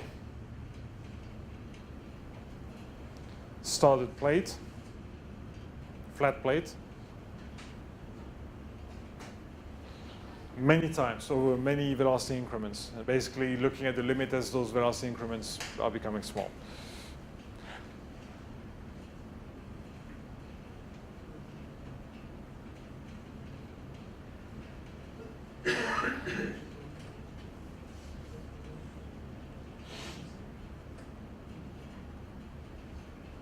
I'm going to call many acceleration events. So we're going to step up to the final velocity through many little ramp-ups. So it's not complicated to solve. I'll let you look up Bessay, the Bessay history force. We're not going to bother. We're already well beyond what we're going to put in the code, not tomorrow, this afternoon. So I'm not going to go into too much details here, again, in the interest of time. Can you spell out what you have written? I'm sorry? Can you just spell out, like, we can't, it's not readable. Oh, sorry. Okay, so I said obtained from solving a series of Stokes' first problem. Do I write that bad? I'm sorry, I'm really sorry. So obtained from solving a series of Stokes' first problem of an impulsively started flat plate through many acceleration events.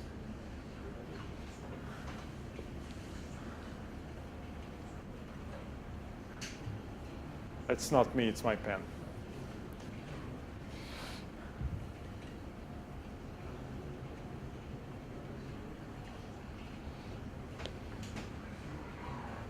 Okay? Obtained from solving a series of Stokes' first problems of an impulsively started flat plate through many acceleration events.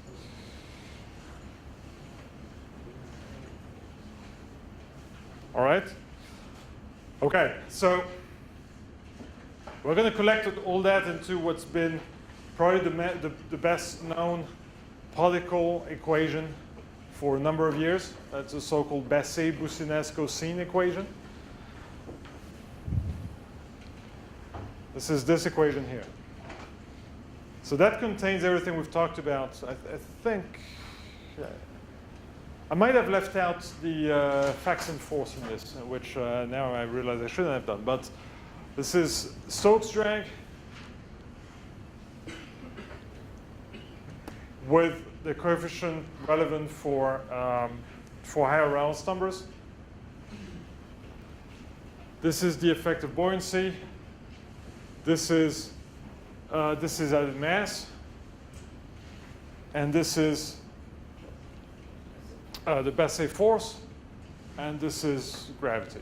So we've now collected everything into a single expression. This expression has been probably most most popularized by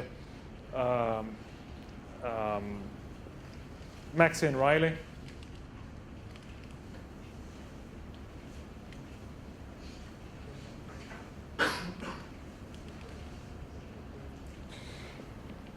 Now, several decades ago, so I can, oh,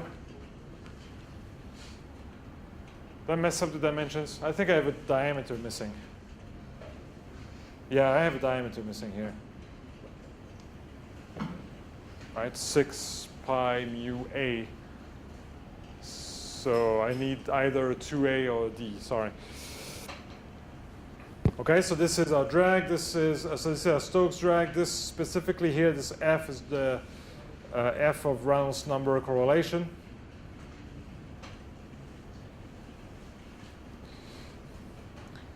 Like we said, so this is going to be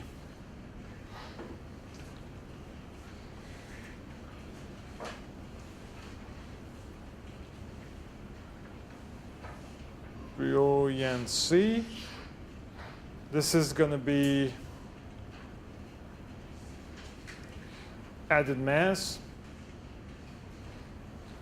This is going to be the Basset history force.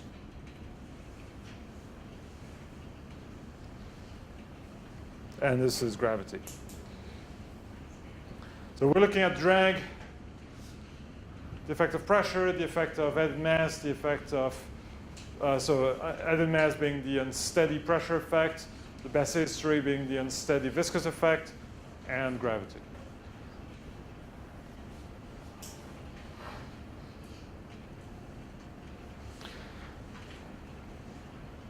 I will point out here that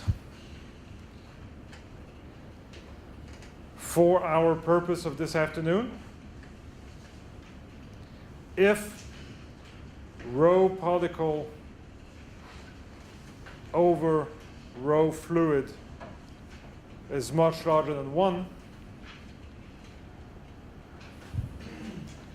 then again, this legitimately can be boiled down to dV dt is equal to F over tau p, with tau p the definition of which we gave before,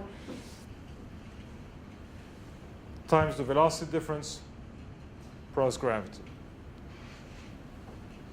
So we'll make extensive use of this this afternoon, and we're not going to worry about the more detailed aspects here. Yes? Okay. Yes. What is this? So I added here, not that subtle way, I guess, an additional term that we'll derive together tomorrow, or the day after tomorrow, but we'll derive that together. So you get this by including a non-uniform shear stress distribution in the fluid flow. So in the same way that if you have an underlying distribution of pressure gradient, you'll get an end force on the particle. But in the very same way, if I give you a distribution of shear stresses in the fluid flow, that will lead to a direct effect when I start integrating over the particle surface, and that will lead to a net contribution. So this is another term like buoyancy, but that's due to the non-uniform distribution of shear stresses. It's typically going to be very small, but it can be derived, and we'll talk about that either tomorrow or the day after tomorrow, but I'll show you exactly how this comes about. So that comes from non-uniform shear stresses.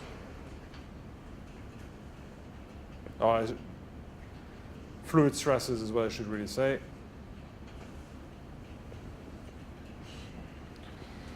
Okay, other questions?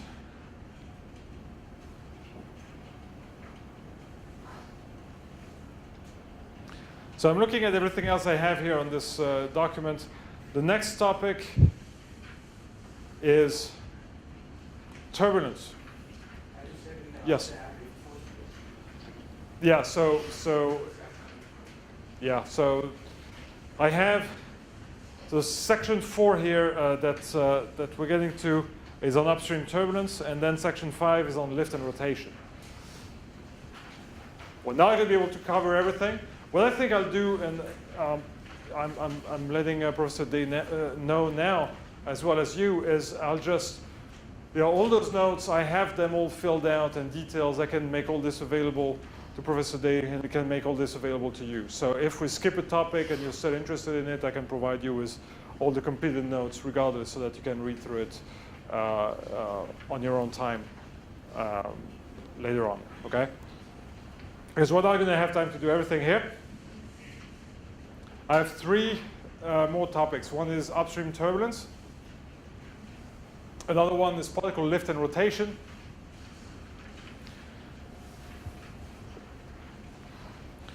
And then droplet evaporation.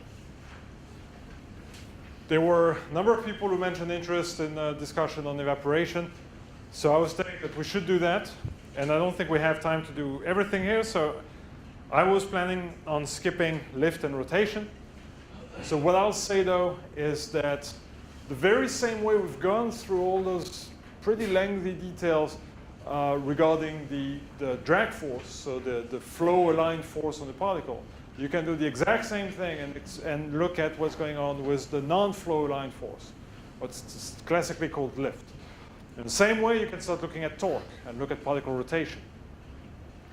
The same type of physical processes would have to be considered, but the state of knowledge of the entire community, I would argue, is decades behind compared to the characterization of the drag force. So right now, we can look at something like this and think, we have a pretty decent model and a pretty comprehensive representation of the dynamics of the particle, no matter how big the particle is, no matter how, as long as you know what the flow field is, you can say something pretty detailed regarding what the dynamics of the particle is going to be. As soon as you start looking at rotation, and as soon as you start looking at lift, the story is different. It's a lot more problematic. There are some models out there that tend to not be well developed as a function of Reynolds number. They're not fully characterized in terms of the unsteadiness of the process. They are not particularly well characterized to account for the effect of the internal flow field if you have a droplet or a bubble. There's a lot of things like that that have not really, that essentially are yet to be done. So my plan was, at least what I have here, is more of an introduction to several concepts regarding particle lift, the so-called lift force coming from Safman, the Safman lift force, the Magnus lift force if you're playing tennis. This is a very well-known concept. And then how to combine all this into a reasonable expression for lift and for particle rotation. I'll skip this, but again, my main point here is that we're decades behind. I cannot point you to a very clear model for putting a particle in rotation from the local flow field. There's some model out there that are based on velocity gradient, again using a Faxon type consideration. There's some models out there that are based on a consideration of the local vorticity in the flow field.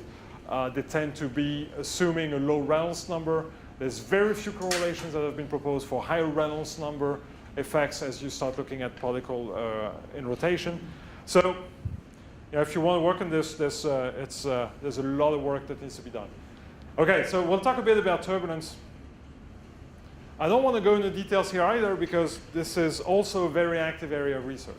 And I'm guessing that a number of you are actually actively working on that now. What is the effect of adding turbulence on the flow field? And what is specifically the effect on the drag? Well, that's something that's been looked at for a while, and it has a number of challenges associated to it. So now,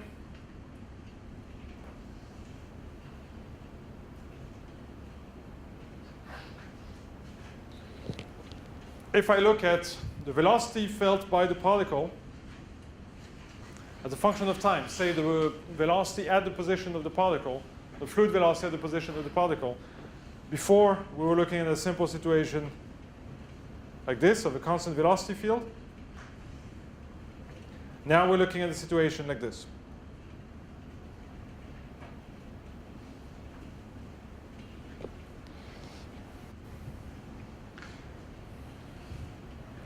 So what should be already pretty clear is that what we've talked about regarding the Faxon force, so the effect of curvature in the flow field, as well as what we've talked about regarding the unsteadiness, those problems are right away going to show up as soon as you have some turbulence in the velocity field.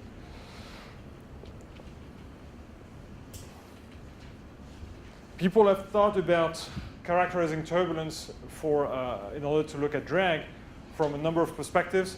One of the most commonly found consideration is a consideration of the upstream turbulence intensity.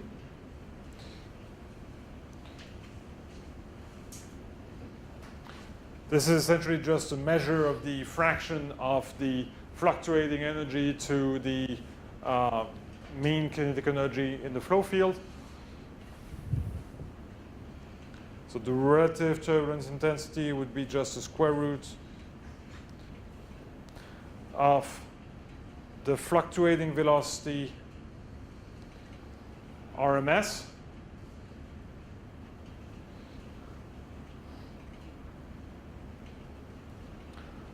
to the relative velocity, where here I'm defining u prime as u minus the mean value of u, and the mean value of u can be, for example, defined using a time integration or time averaging of our velocity field.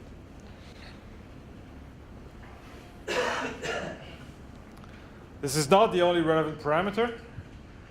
What matters a lot, and we've talked about that for the Faxon force, is what is the characteristic length scale in the velocity deformation, in the corrugation in the velocity field compared to the particle size.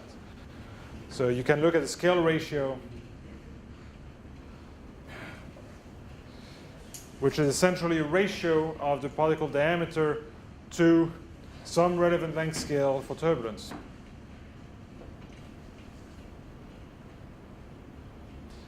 And this classically has been looked at from the perspective of the particle diameter to the Kolmogorov length scale eta.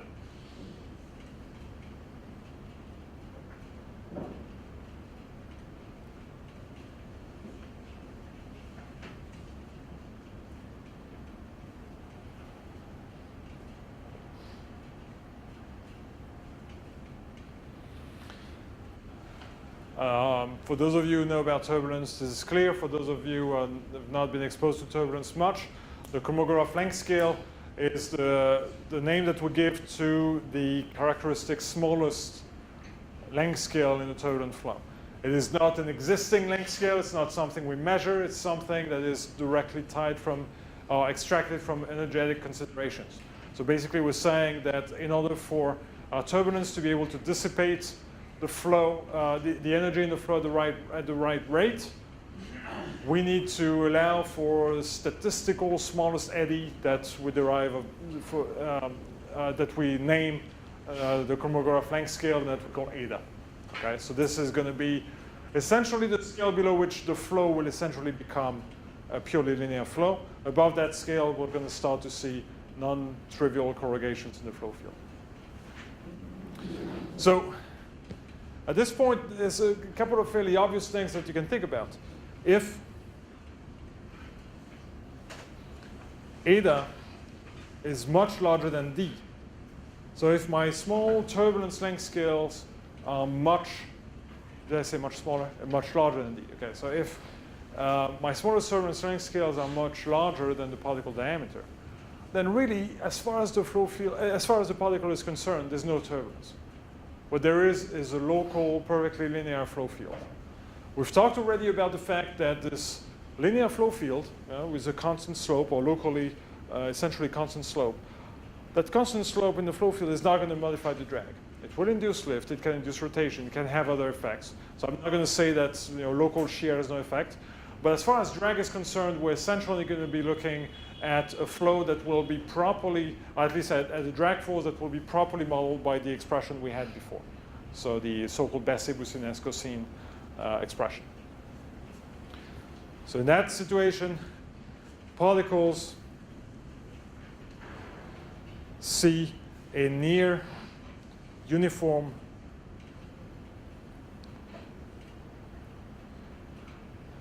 flow field. Again, that's not quite true. There is locally going to be shear because we're going to be seeing a locally linear flow field, not a locally constant flow field. And so I would argue here that classical correlations are okay. This is the limit where things work well.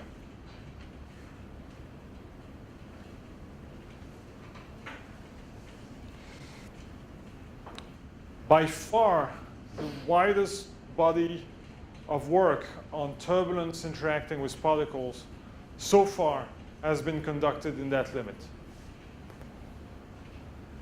For the most part, when you see direct numerical simulations out there of particle-laden turbulence, they're almost systematically looking at that limit, where you can reasonably safely say, look, I'm going to model drag using a Bessé-Boussinesq-Cosine approach, or I'm going to use a Schiller-Neumann correlation. I am going to use a Stokes drag. Okay? It's only fairly recently that we've seen more and more work looking at what's happening if we don't have this limit of a small particle compared to the Kolmogorov length scale. And again, my guess is that some of you are looking specifically at that problem of the interaction between the Kolmogorov length scale and somewhat above, somewhat larger length scales with the particle diameter. I would argue that the other extreme is probably not easy, but it's a bit of a different class of problem. So if the particle is very large compared to the Kolmogorov length scale, then what's going to happen is that you're looking really at the turbulent flow field impacting on an object, on an obstacle. The fact that that obstacle is a sphere is just not noteworthy, but I would say that at some point you're almost more looking at an aerodynamic problem. If you have a high Reynolds number flow with small turbulence length scales hitting a spherical object. So it's kind of a different class of problem in itself. So I'll say it's more of an aerodynamics problem. I'm not trying to dismiss it, but I'll certainly say that I don't know too much about the specifics of this. This is not what you'll encounter. Again, classically, when you're going to be looking at large collections of particles, it's going to be unlikely that every individual particle is going to have a really high Reynolds number, which would be required for the situation to arise.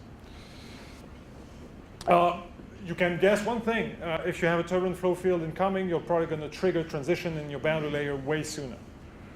So your drag is going to be different. But then again, why would you trust a drag law derived for a uniform flow field if now you have a fully turbulent flow field? So I'll say here transition is impacted.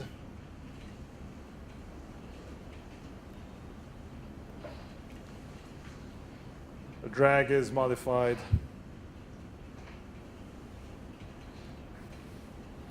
But we're not going to concern ourselves with that too much. What's very exciting to think about, and where we see a lot of work going on right now, I shouldn't say if, I should say else. What about this intermediate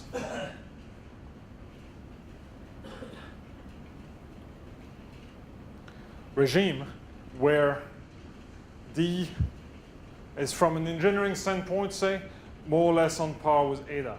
Maybe 10 times larger, maybe 10 times less, but on the same order of magnitude. That's a very interesting area of research, and this is a very active area of research. We see papers being published all the time with people saying, well, we can probably reintroduce some effect of the local turbulence using faxant force. We can reintroduce some effect of the local turbulence by adding a stochastic drag law that just kind of fluctuates, forces drag to fluctuate around the Schiller-Neumann correlation. There's a lot of work that's being pursued in this area. So I'll say that this is highly complex.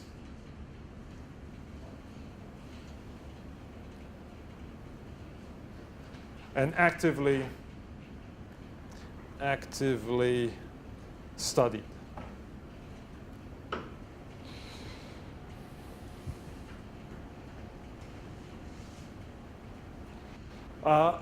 In the interest of time, I'll stop here with this.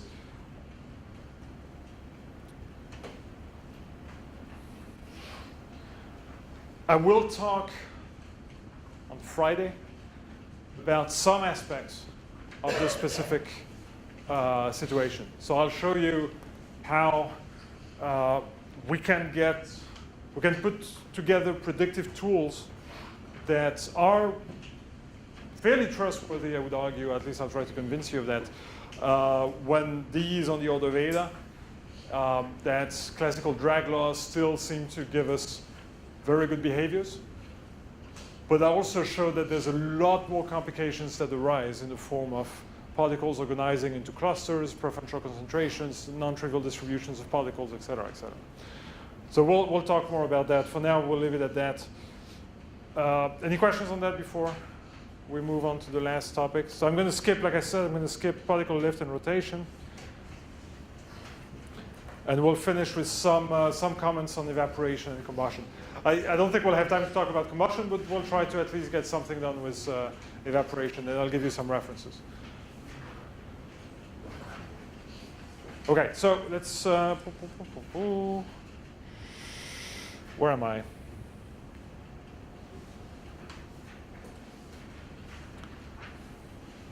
One more thing on drag. If the particle evaporates, what's going to happen is that there's going to be a discontinuous normal velocity at the surface of the particle. There's going to be no velocity within the particle, and there's going to be a blowing velocity at the surface of the particle. If you're boiling water, there's an airflow, there's a vapor flow from the surface coming from the phase change. This is called the Stefan flow, S-T-E-F-A-N. This Stefan flow effectively will mess up the boundary layer developing at the surface of the particle. So in the situation where you expect to have phase change, one of the expected consequences is that as you evaporate, you induce the Stefan flow. The Stefan flow is going to disrupt the boundary layer. It's going to change the effective drag. So even though this is not directly the topic of evaporation, as we go through this long laundry list of what needs to be accounted for when you're looking at drag modeling, well, if you have evaporation, your drag coefficient is going to have to be modified in the presence of a Stefan flow. It's been looked at by a number of people. Fairly recently, there's been a number of studies published in the JFM by Ryoichi Kurose from Kyoto, who's looked at, who's made up a nice series of simulations where it's blowing from the surface and is measuring the resulting drag and is putting together correlations. There's been correlations out there for a while. Probably the simplest one is the only thing we'll talk about here, is from Eisenklam. And this was a really a long time ago from experimental observations.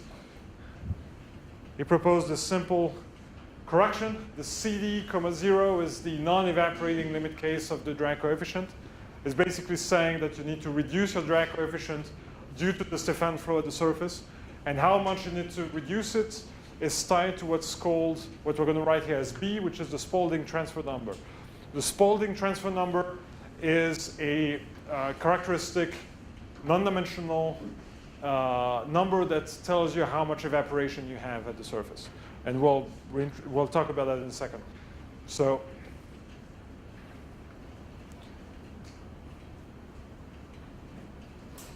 this is how much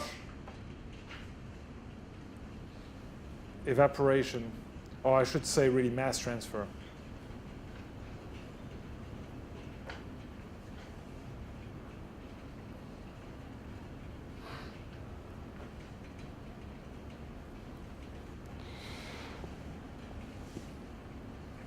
Okay, so the situation here is the following. We have a particle, a flow around it. Now we're blowing from the surface. Oh, one thing I should say: if you run if you're running a Lagrangian particle tracking code in an LES solver for combustion, you'll probably find values of B somewhere between 1 and 10 or so. So this is not negligible at all. This is, I should have mentioned that and probably written that. So expect B maybe somewhere between 1 and 10. So it has an impact on drag, a significant impact on drag.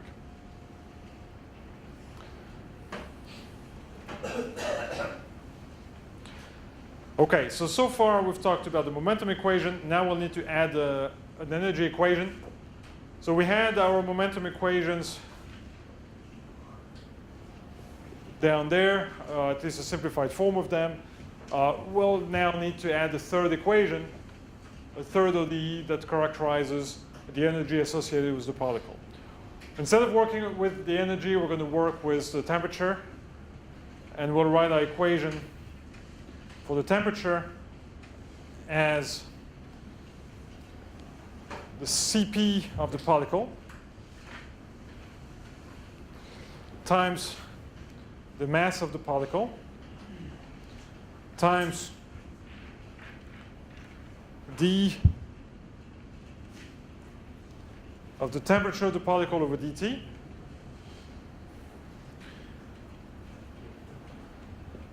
This will respond to the rate at which you're adding energy onto the system. This is basically the heating rate from the assumption that we have a surrounding heated flow that will transfer heat onto the particle. So we'll write that as a Q dot. This is our heating rate of the particle from the surrounding fluid. The cooling will come from the phase change, right? If I have a phase change, I'm going to have to provide the latent heat of vaporization. So I'm going to have to essentially look at the difference between the enthalpy of the vapor minus the enthalpy of the liquid.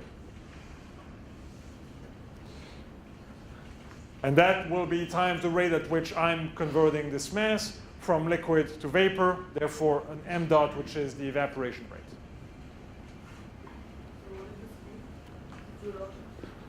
Let me write it down. So it's going to be the heating rate of the drop.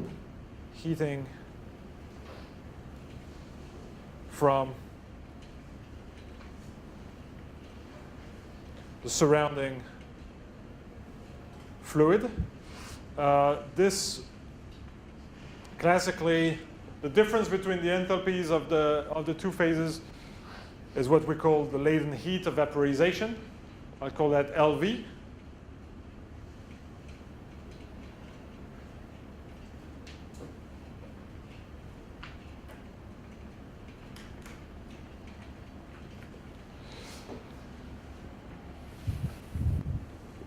So now, essentially, we would have to go through the same process as before that we went through for momentum. We'd have to look at how do you model the rates, the energy transfer or the heating from the surrounding fluid.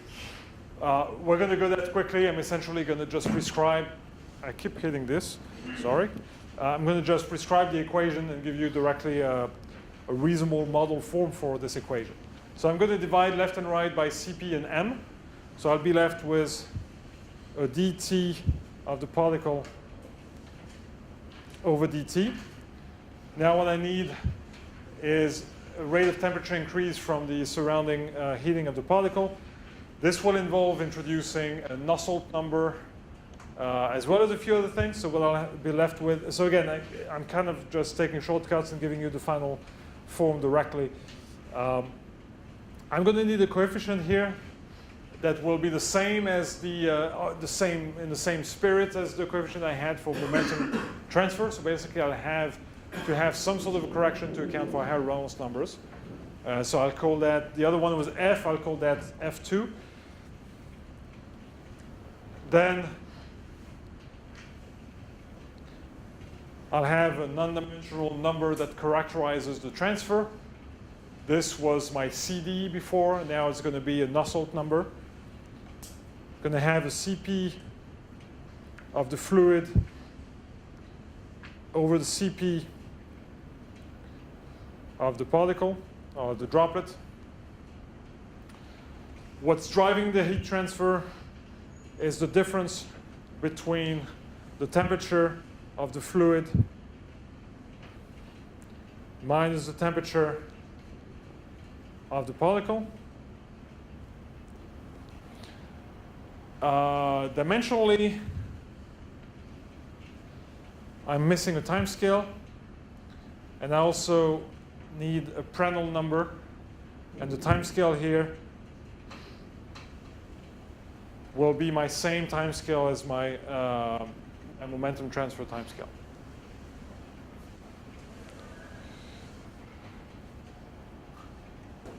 So this is my heating model for the particle. You would derive it in exactly the same way we went through the process for the momentum.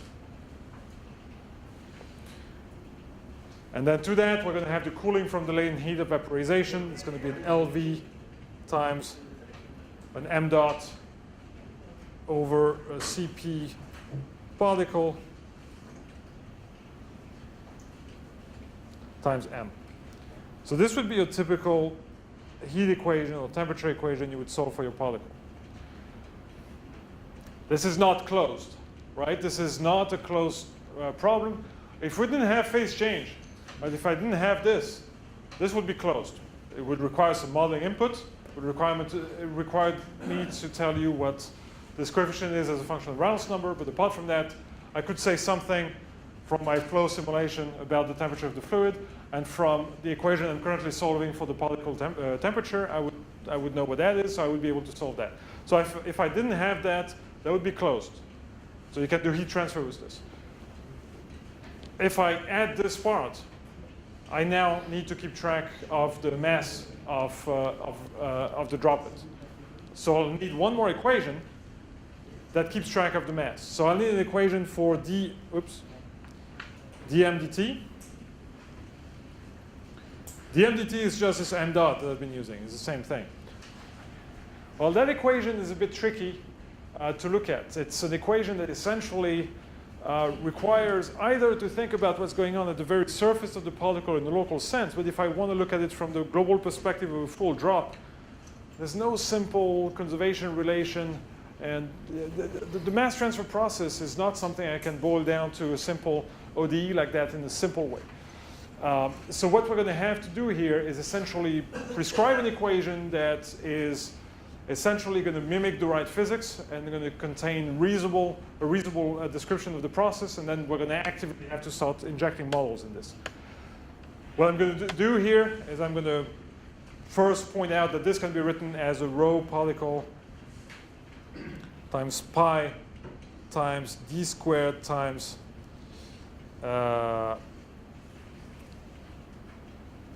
d dot over 2.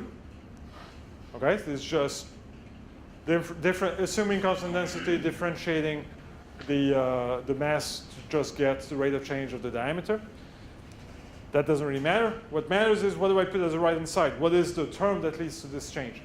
Well, we're essentially going to mimic what we've been doing for momentum transfer. We had a big coefficient over a time scale times the difference in velocity. For heat transfer, we have a big coefficient over a time scale times the difference in temperature. We're essentially going to say, let's use the same representation. Let's look at a situation where we have a big coefficient times some sort of a driving difference. I'm going to write that as a minus pi times d squared times the coefficient that I'm going to write Km, a mass transfer coefficient, times Hm. This Hm, let me give names to this, and then I'll essentially point you to the corresponding models. So we're postulating this form. In this, Km is a mass transfer coefficient.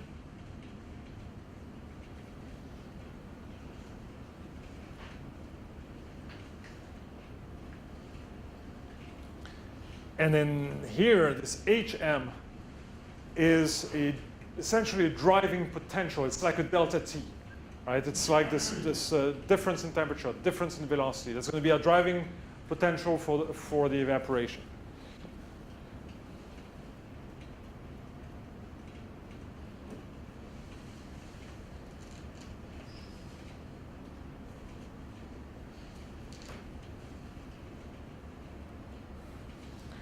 And again, this is by analogy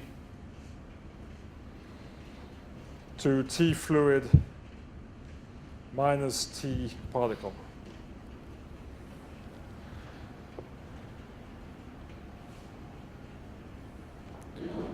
You might say, well, you don't have a time scale here. We can reintroduce a time scale. Well, I can probably, I'm going to essentially skip that. But we can, the same way, reintroduce a time scale if we want. But the other question is, what do we use for HM? How do we specify this? Well, that's now fully a modeling question. And so I refer you to, let me write down, in fact, the reference. Probably the most comprehensive, fairly recent paper is by Miller and Josette Bellon.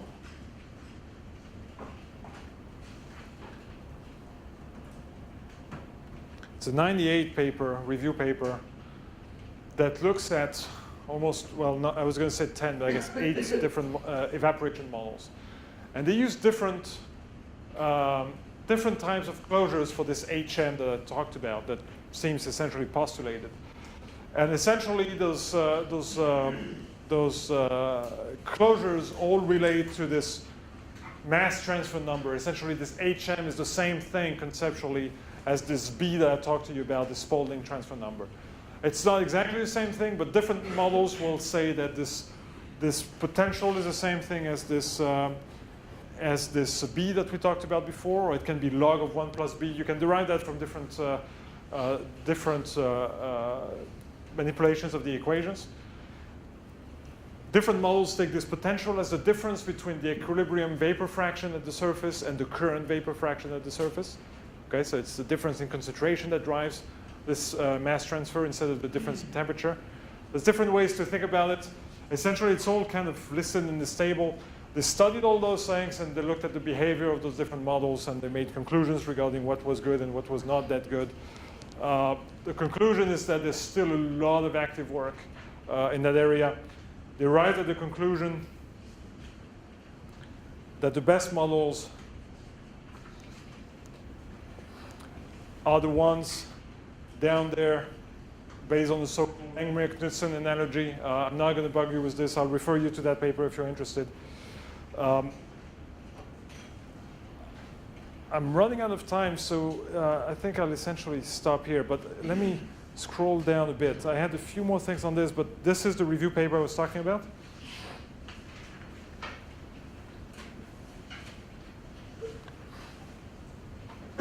This is one of the most comprehensive review paper, at least I know of, on Lagrangian models for droplet evaporation, like a SODE-based model for single droplet evaporation. If you want to look at the full solution for a single drop, the textbook by Bill Serignano is the proper reference.